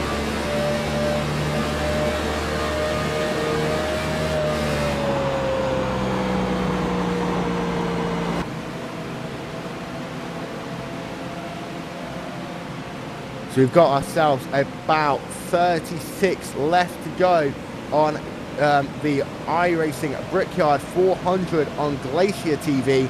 Will Vincent, Brad Sanford in the booth. And Brad, it's been a 2-part race really. I mean, on the first bit, you had a lot of cautions, a lot of strategy coming into play. And then on the second part of the race, you had yourself a very, very long green flag run, where people, have really been able to use their raw pace to get their way through the field.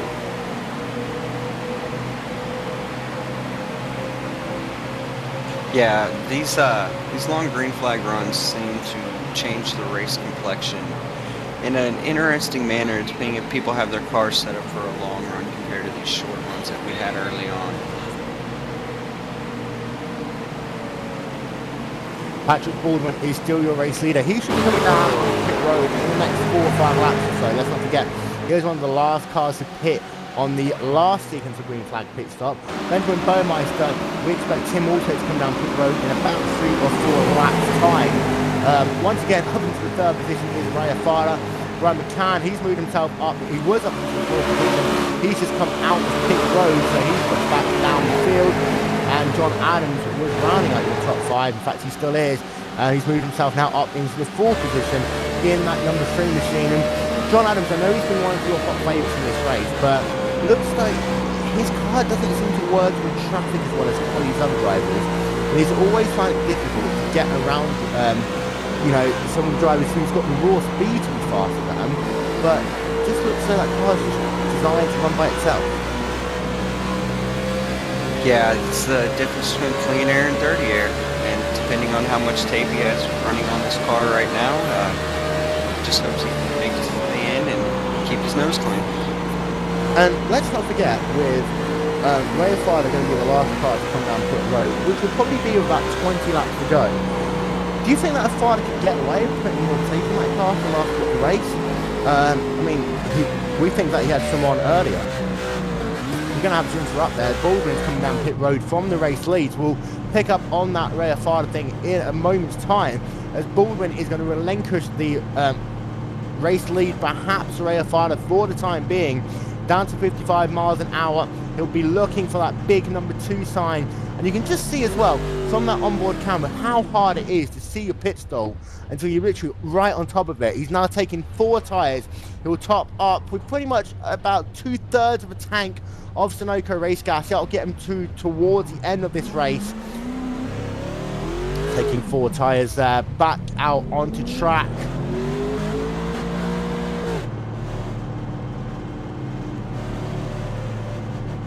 and Rick Savage also came down to pit road at the same time in the number 25 machine.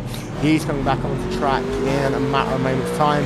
Keep an eye out on where Patrick Baldwin will fall into position. He's lost in first place to Ray Farr for the time being, but it looks as though that once again John Adams has had himself a great pit stop, because he is right there with Baldwin as they come out onto the back straightaway. Adams is going to be so close, and he'll be looking to the high side coming down into turn number 3. Adams is really going to have to attack the outside line here, because if Baldwin can stay ahead, this is his opportunity to drive off into the sunset. Don't forget, Baldwin's got the fresher tyres for the time being, so we'll have the advantage as they come from turn number 4. But Adams, a great pit stop for him now. Yeah, the camouflage wheel, man, doing work right now. Let's close that gap on Baldwin.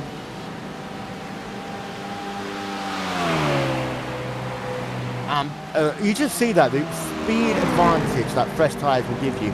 Adams has not been a slouch at all in this race, but the first lap, he's done pretty much a lap now on these new tyres he's pulled in.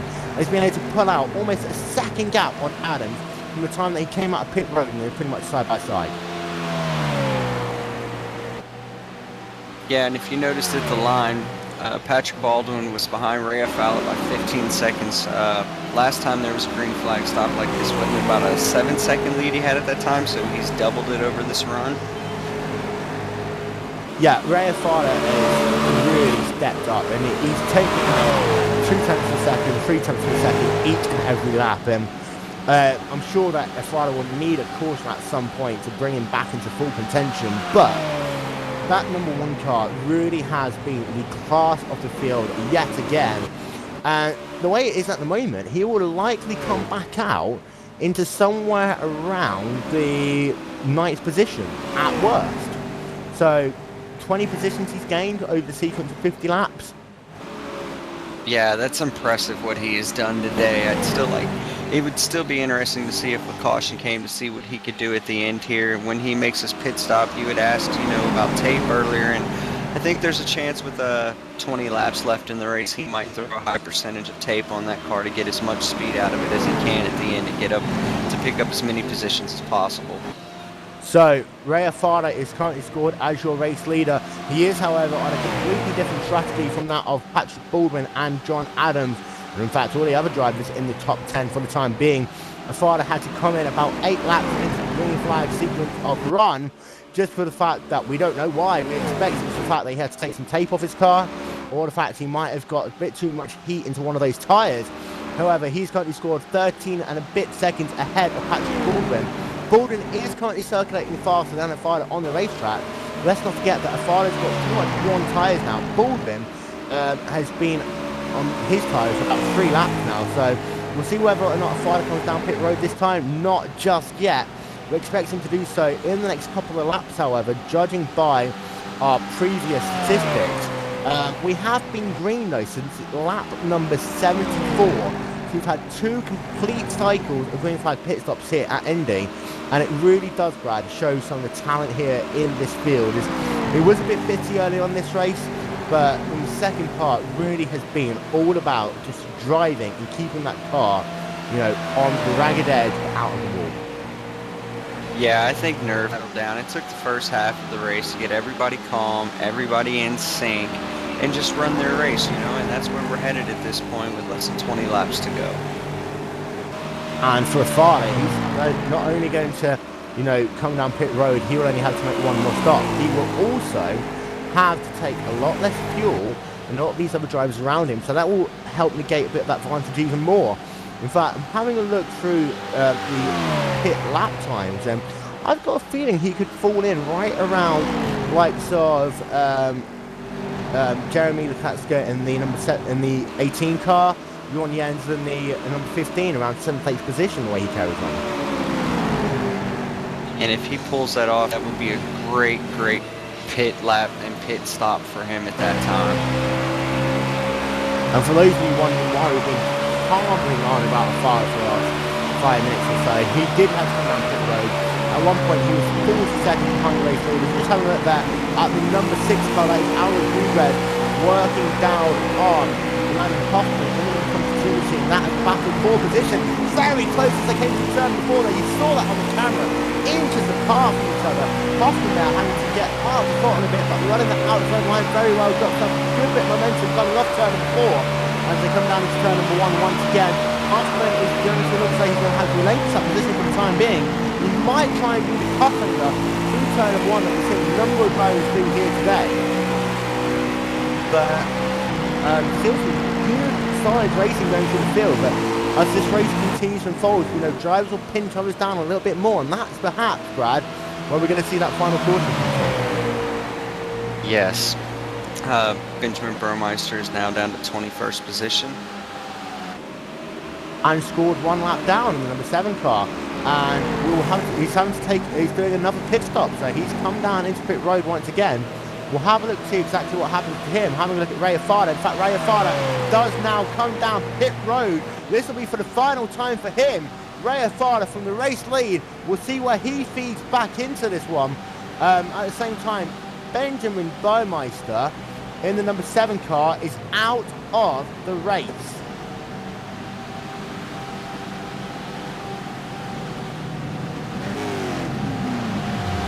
And with Burmeister, he blew his engine by the look of it. Yeah, Burmeister blew his engine down the front straightaway just as he was about to cross the yard of bricks. He just sort of whipped the smoke in the rear of his car. All of a sudden, poof, 140 laps. I'll have no more, thank you very much. Wow, what a shame. And I'll tell you, Ray's out of his pit box, took 2 tires, splash of gas, and he's off. So Ray Afada now on that access road. I'm a little bit concerned that if I was a pilot, I would have just taken the 4 tyres in case there was a caution later on, because then he wouldn't have to come down pit road. He would have had the advantage again. But he comes back out onto the racetrack because we were pretty much perfectly correct. He scored in the 8th position. We see that they're just coming past Mike Shelton is 21st and 1 lap down. Afada will get the drive done on him down into turn number 3. But Afada is going to be scored in the 8th position with 145 laps scored complete next time by. And Patrick Baldwin is still leading this race now by 4 seconds on John Adams. So Adams had a great pit stop, but Baldwin was able to just eke that advantage out. And I think that Baldwin is very, very lucky that he could come out ahead of John Adams. Yeah, Patrick Baldwin, I should say, ever since Ray had to pit around lap 84, that he's been the class of the field. He's got something figured out. He's got his car dialed in, and he's getting that lead over John Adams, headed towards the checkered flag. So 15 laps left to go here in the Brickyard 400 on Glacier TV. We have been running now for a large, long amount of time. We thought this race was going to go on for 4 hours. It's been on for almost 2 hours 45 minutes here today, but Patrick Baldwin is still your race leader from John Adams. Josh Connors in 1st, Stephen Gilbert in 4th, Jamie Lukacka is up into the 5th position. And ladies and gentlemen, we had a crazy moment happen there. For the first time ever, someone apart from me messed up a driver's name. Brad, be proud of yourself. Yeah, I apologize for that. We're keeping an eye on Ray Afada. He is 24 seconds behind the race lead, sat in the 8th position. His next victim is David Comstock, who is in the number 26 car, about 5 seconds up the road. And I'm interested to know whether or not Afada put some tape onto his car for that last segment, because 20 laps, I think he might just get away with adding a little bit of tape to that car. Yeah, I think he can maybe put 50% tape on it and run for 20 laps. I mean, it'd be nice to see if he could go higher than that, but I don't think he'd be able to run it for 20 laps, anything over 50%. You're looking on board with the number 13 machine of sight with Stephen Gilbert as he is close right up to it of Josh Connors yet again. And Connors really, he's got himself up into that 3rd position now, and really has had a great drive here today in that number 20 Old Forcing machine. But Gilbert looks as though he is trying to charge him down. But to be honest, I've not seen many people overtake Connors on a being high run. No, not at all. Josh Connors has ran a great race today, and he's trying his best to keep that 3rd position there and finish on the podium. checker flag drops today.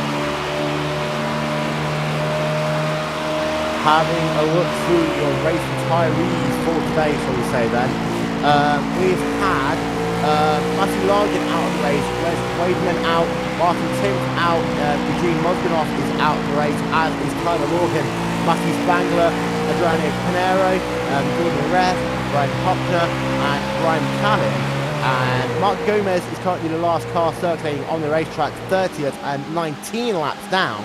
But the fact that we've still got 14 cars on the lead lap, we've still got 30 drivers in this race, and let's not forget those 14 drivers, we've had ourselves 2 full sequences of things like pit stops as well. So there's been nothing to bunch it filled up in the last 70 odd laps or so. No, it has not. To have 14 cars on the lead lap right now after 2 green flag runs, or 2 fuel runs I should say, it's really impressive. Shows you how closely matched this entire field has been today. And we've still got 10 cars who's currently scored as 1 lap down. Jake Paulin, Ryan Lowe, John Hightower, John Bunton, Chris Pence, Mike Shelton, Rick Savage, Alex Khan and Stephen Azzini. I have to say, I still feel really bad for Jordan Hightower in that number 8 machine, because he had himself a great run going on at the start of this race. I mean, he was pretty much set for a top 5 finish, but that moment early on with that rear fender after that spin on the front straight away and then getting clobbered in the rear, that really has hurt that number 8 car, and he's still circulating on the racetrack, but he's really been about 3-4 tenths per second a lap further than he was previously. Yeah, that was a shame to see, and it's glad to see he's still out there running his laps, going to try to bring it home to the top 20 today. Patrick Baldwin has eked that gap up now to over 5 seconds over John Adams in the number 3 machine. But Adams has got a 7.5 second gap over Josh Connors in the number 20 machine, who's still under severe pressure from Stephen Gilbert in the number 13 machine, about the 3rd position.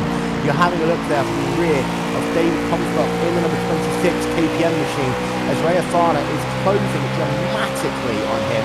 He's pretty much gained about half a second a lap on that 26 car, and really is trying to close him down in the last stages of this race. And we're still waiting for caution, and Afana's going to need it though in the next 4 laps or so, otherwise this race will end under caution and he won't be able to make advantage of it. Yeah, Ray's trying to go for this position against number 26, David Comstock. As soon as he got around the lap car at 32, he set his sights on David and he's going to try to make the pass. So 9.5 laps to go here on the Brickyard 400 on Glacier TV. Thank you very much to everyone who's tuned in on GlacierTV.com or has come to see us at the Indianapolis Motor Speedway. Don't forget, if you are at the Speedway, you can go and partake in the iRacing experience. Guys will be at the track all weekend long, and you can get yourself a bit of seat time in the world's most accurate and realistic simulator. And see Ray Afana there, because in the past, moved himself up into the 7th position. David Comstock relegated down into the 8th position there. And I think that's just always going to be a matter of time to Afana close that gap so quickly. And we can see Ron Jens up the road, but it's about 5 seconds away. And I don't think Afana can close that gap in the time you have back in this race. No, I have to agree. I don't think he'll be able to make up that much time. There's 3 laps left.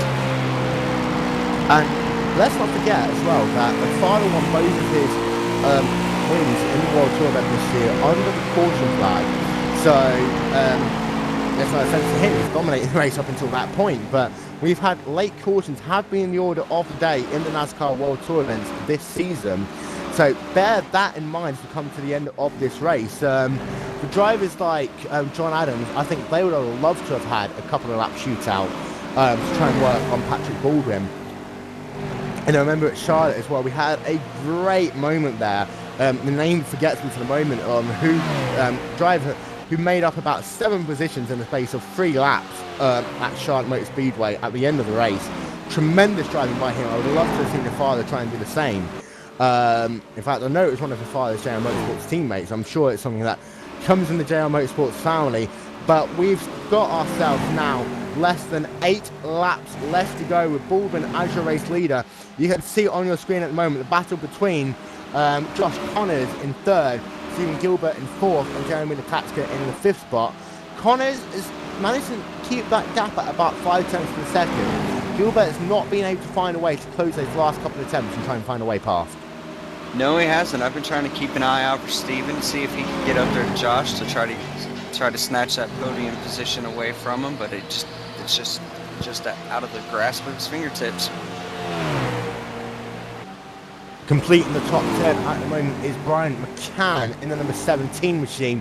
We haven't talked about McCann much in this race today. He started in the 12th position. He did fall back at the start of the race. He's managed to get himself back into the top 10. He's got himself a nice buffer to Brandon Coppinger, who's sat in the 11th position. You are just having a look at Marco Buchanan in the number 35 Lancia racing car, trying to find a way past Landon Hoffman once again in the number 22 machine. Interesting little battle going on between these two drivers. Hoffman getting a little bit loose on the exit of the corner there, trying to work his way past the lap traffic of Steven Azigne in the number 12 machine. But you see that at the same time, Tanner looking down to the inside into turn number 1. He's got the inside line, but the 22 car had a little bit of extra momentum as they came on the outside of the corner. But now Tanner, he's got to run down on the inside from turn number 2. And he's going to get the job done there as he's coming out of 2 onto the back straightaway. Yeah, that's a great battle going on right there. The time for give and take is over. It's time to get every position you can, and 22 is running that high side the best he can right now. And this traffic will start to come into play a little bit as well. They've got Alex Khan ahead of him. He'll have to bear that in mind for Tennant, as he'll have Huffman trying to find a way back past him. And we've seen at many stages of this race, some of this traffic and the lines that they've taken means that drivers can get hung up, boxed in on the outside or the inside line. They're both going to go around the outside of the 19 car. Just yields a little bit. Hoffman still been about a car length and a half though, so don't come out of this just yet. As we've got ourselves 5 laps left to go here at the Indianapolis Motor Speedway. And Patrick Baldwin has got all forms of traffic now ahead of him. Steven Azigne is going to be the first person he's going to have to get past. But then we have Alex Khan, Landon Hoffman, and Marco Buchanan, who we're just talking about, who will have to pass the next couple of laps or so. And lastly, what this late in the race is to try and navigate a huge wad of traffic.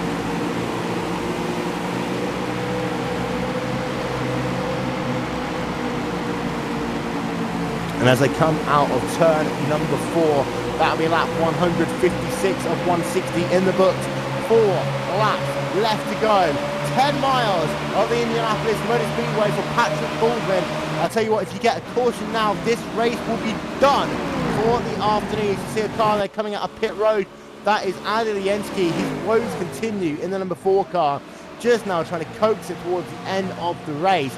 Baldwin has been able to get himself around the majority of that traffic. His next car will be in the number 22 machine on Landon Hoffman. Just looking down to the inside of him now as they come down the back straightaway. Meanwhile, keeping an eye also on Rea Fana, who is closing the gap on Jon Jens. And that gap is now down to less than 1.5 seconds. In fact, it's just under a second now, as Jens is struggling later on in this race, and that is allowing Fana to attempt to capitalise. I said that Fana wouldn't be able to catch Jens, but it looks as though he actually found a way in the end. Yeah, he is. He's getting great runs down the straightaways, and he's getting through the corners really well too. And like you said, Jorn is trying to just get it around to the checkered flag and Ray's catching him. And let's not forget though that Fana took 2 tyres in that last sequence of pit stop, so technically he should be a little bit slower than Jens, who took 4 tyres. But that's just showing once again the skill of Rea Fana.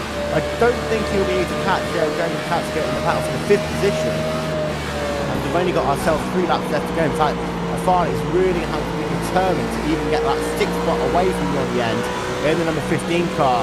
And we've got ourselves less than 7.5 miles left to go here at the Indianapolis Motor Speedway. Baldwin trying to work down on the inside of Marco Buchanan to put him 1 lap down. Having to get up the bottom just a little bit. Buchanan getting a little bit loose out of the corner. Baldwin's going to try and make it 3 wide down the front straightaway. And Al Rodriguez is having this question better part of Valor. He got all the way out the gas, came down pit road. But Baldwin is finding it hard to get past that number 35 machine. Yeah, that 35 sure is giving Patrick a lot of fits right now. And with 3 laps left to go, I mean, he's got himself a 5.4 second gap as they're coming onto the back straightaway again. Baldwin still looking down to the inside, so they come down this 7/8 of the mile back straightaway, and I've got a feeling that he's just going to tuck in behind him now, not do anything stupid, especially when you consider the fact that John Adams is still over 5 seconds behind in second position. He wouldn't want to throw it away now after leading the most laps of this race and really being on the track, at least, the dominant car today, with the exception perhaps of the father. Exactly. There's no point right now just to make a move to jeopardize an outstanding race on Patrick's behalf. As they cross the yard of bricks, we've got ourselves one more lap left to go here at the Indianapolis Motor Speedway. Lap 160 of 160. Baldwin comes down to the inside and makes a pass on the number 35 machine through turn number 2. He'll come down the back straightaway at And the same time. I was just going to let you know, Alfala's going into turn 1 and he's taking the spot from the orange gens on the inside. So move Ray Afala up into the 6th position. He's not going to make it 3 out of 3, but he did a damn good job of charging his way back through the field. Patrick Baldwin through turn number 3 for the final time. Just got himself this short shoot left to go. That run through turn number 4. And after qualifying this race in the 22nd position, Patrick Baldwin, go and get your pit crew. Go and make your way to the yard of bricks and kiss them because you've just won the Brickyard 400 on Glacier TV. John Adams is going to come home in the 2nd position. A determined drive by him. That number 3 car will take the 2nd spot. Josh Connors will get the final podium position there in 3rd, with Simon Gilbert in 4th. Jeremy LeCasket in the 5th position, and Ray Afana will come home in the 6th position. And I tell you what, 17 seconds behind the race leader, yes, but he managed to gain 23 seconds in the space of 75 laps. Yeah, he was on the move for sure. We're just having a look through the rest of the field, coming past the start-finish line. We ended up with 11 drivers on the lead lap. The last of them, Brandon Coppinger, just coming past the yard of bricks there. And the number 21 machine will be the last driver classified on the lead lap. I have to say, Brad, that was a very, very tough race for these drivers. They went almost, in fact, they went 95 laps there. Sorry, 85 laps they went. 85 laps without a caution at Indy in a NASCAR. Yeah, that was impressive. That just shows you the skill level of these drivers here today to be able to knock off that many laps caution-free. It's a great race for Patrick today, a great win for him, and congratulations. And we've just had confirmation Ray Afana had to come down pit road for the tape issue. He had 60% tape on, and he decided it wasn't a good idea. Came down pit road, thought he'd get himself a caution, but the caution never came. And you're just having a look there, Patrick Baldwin doing the obligatory donuts in that number 2 car. He is your race winner after 2 hours, 52 minutes and 10.062 seconds. He takes victory from John Adams by 5.3 seconds. Josh Connors in the number 20 machine comes home 3rd. Stephen Gilbert in the 4th position. Jeremy Lukacs in the 5th spot. Ray Afala in the 6th position. The first time he hasn't won a NASCAR World Tour event all year long. Jean Jens comes home in 7th.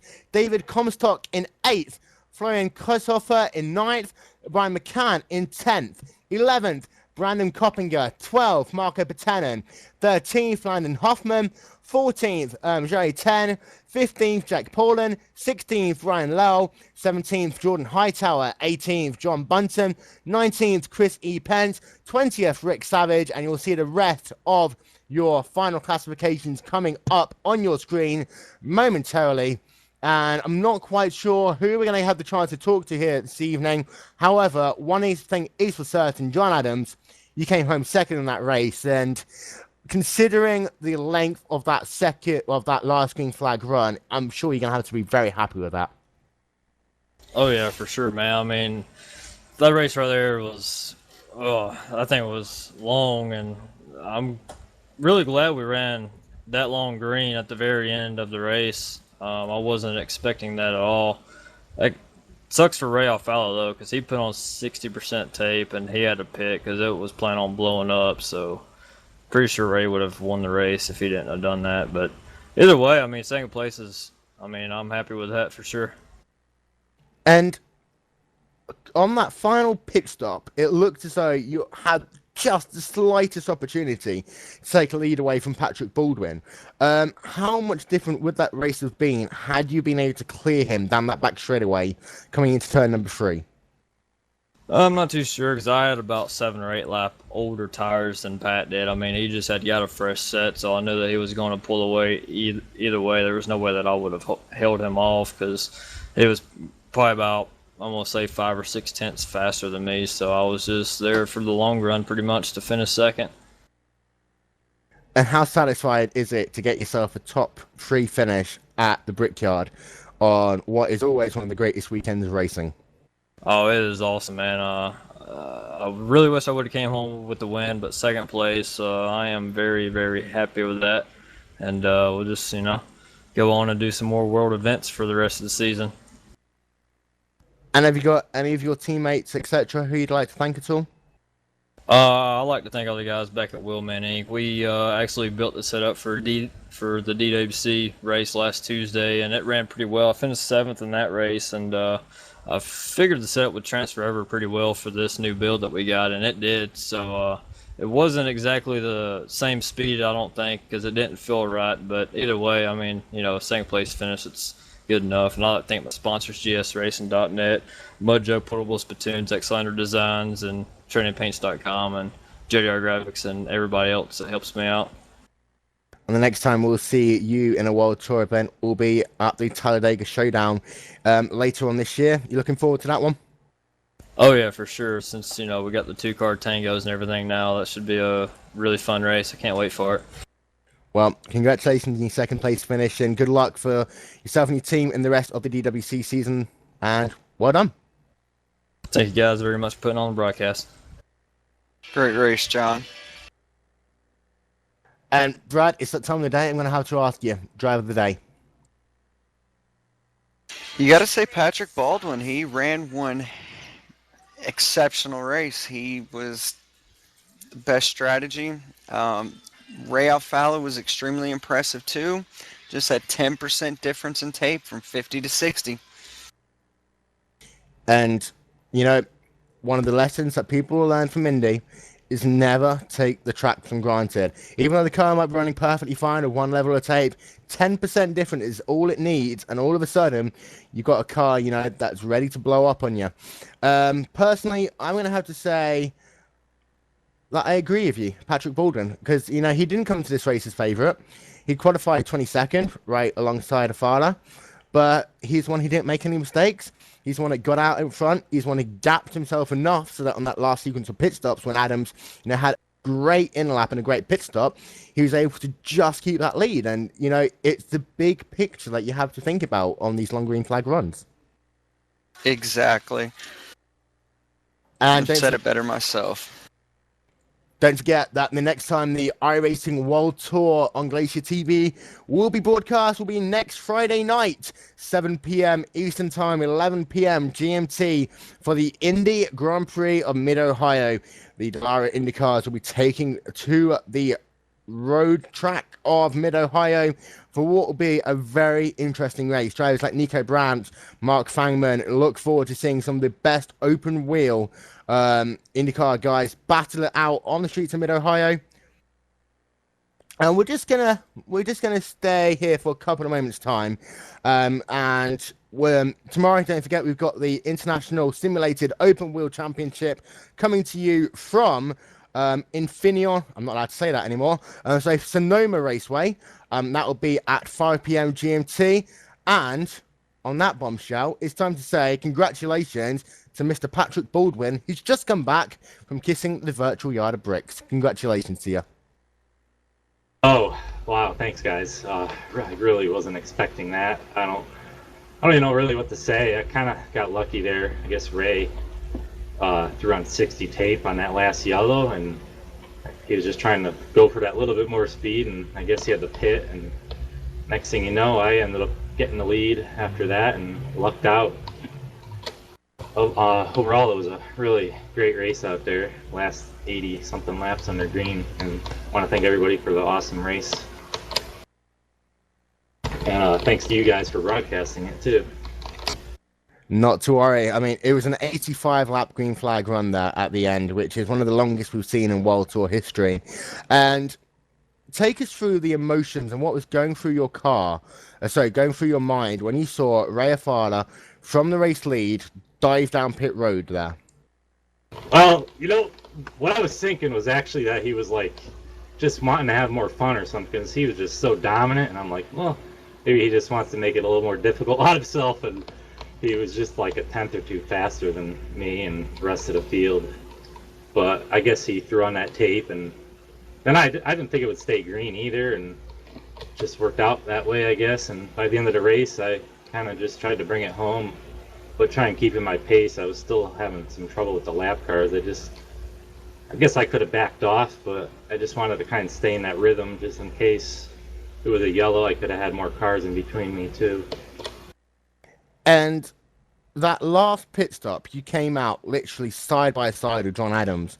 How important was it for you to be able to get that inside line coming into turn number 3 and keep first position? It was pretty important, actually. I mean, if there was a yellow right then and there, he would have had the lead on me, which could have changed things a little bit. Other than that, though, I probably could have gotten around him because of our tire difference. I think he pitted about 5 laps earlier. I tried to manage it to where I came out like right in front of him, and it worked out perfect. And, I mean, those last 10 laps, knowing the type of drivers you had behind you, were you just praying for the race to go green to the end, despite the fact that you must obviously have been absolutely knackered? Oh yeah, I was just hoping and praying it was going to stay green. I was exhausted too. That was a lot of fun. I was sweating and my arms are like ready to fall off after that. And finally, is there anyone who you'd like to say thank you to at all?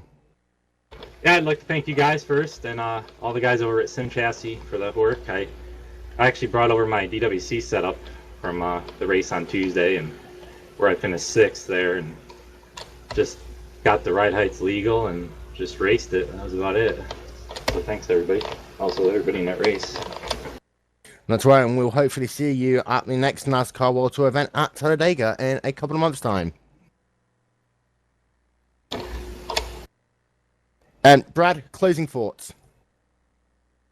Closing thoughts was a great race. It was exceptional to see that 85 lap green flag run right there. How often are you going to see that at a track like this with this many cars on the track? And it just shows you, with the 11 cars still on the lead lap at the end, of how closely matched this race was. I'm going to have to completely agree with you. I'd also like to take the opportunity to thank everyone at iRacing for all the great work they do in putting together the World Tour Series, and listening also to all the input from the fans, the drivers, and everyone who partakes in the events. I'd like to thank everyone who time after time comes into these World Tour events. I mean, they are some of the biggest races and also some of the most fun to commentate as well. And when you consider the drivers, you know, who've got very busy DWC schedules or other schedules on, always great to see them come along. I'd say a very big thank you to Yoni Backman for all of the amazing camera work he's done here today. And I'd like to thank everyone who's taken the time to watch us either live on GlacierTV.com or at the Speedway. It is now time for us to say goodbye. Don't forget, the World Tour will be coming to you next Friday evening from Mid-Ohio, the Indy Grand Prix of Mid-Ohio on Glacier TV. Being an IndyCar event, it's going to be one of my favorite of the season, of course. Meanwhile, from myself, from Mr. Brand Sanford and Mr. Yoni Backman, thank you very much for watching. Until we meet again.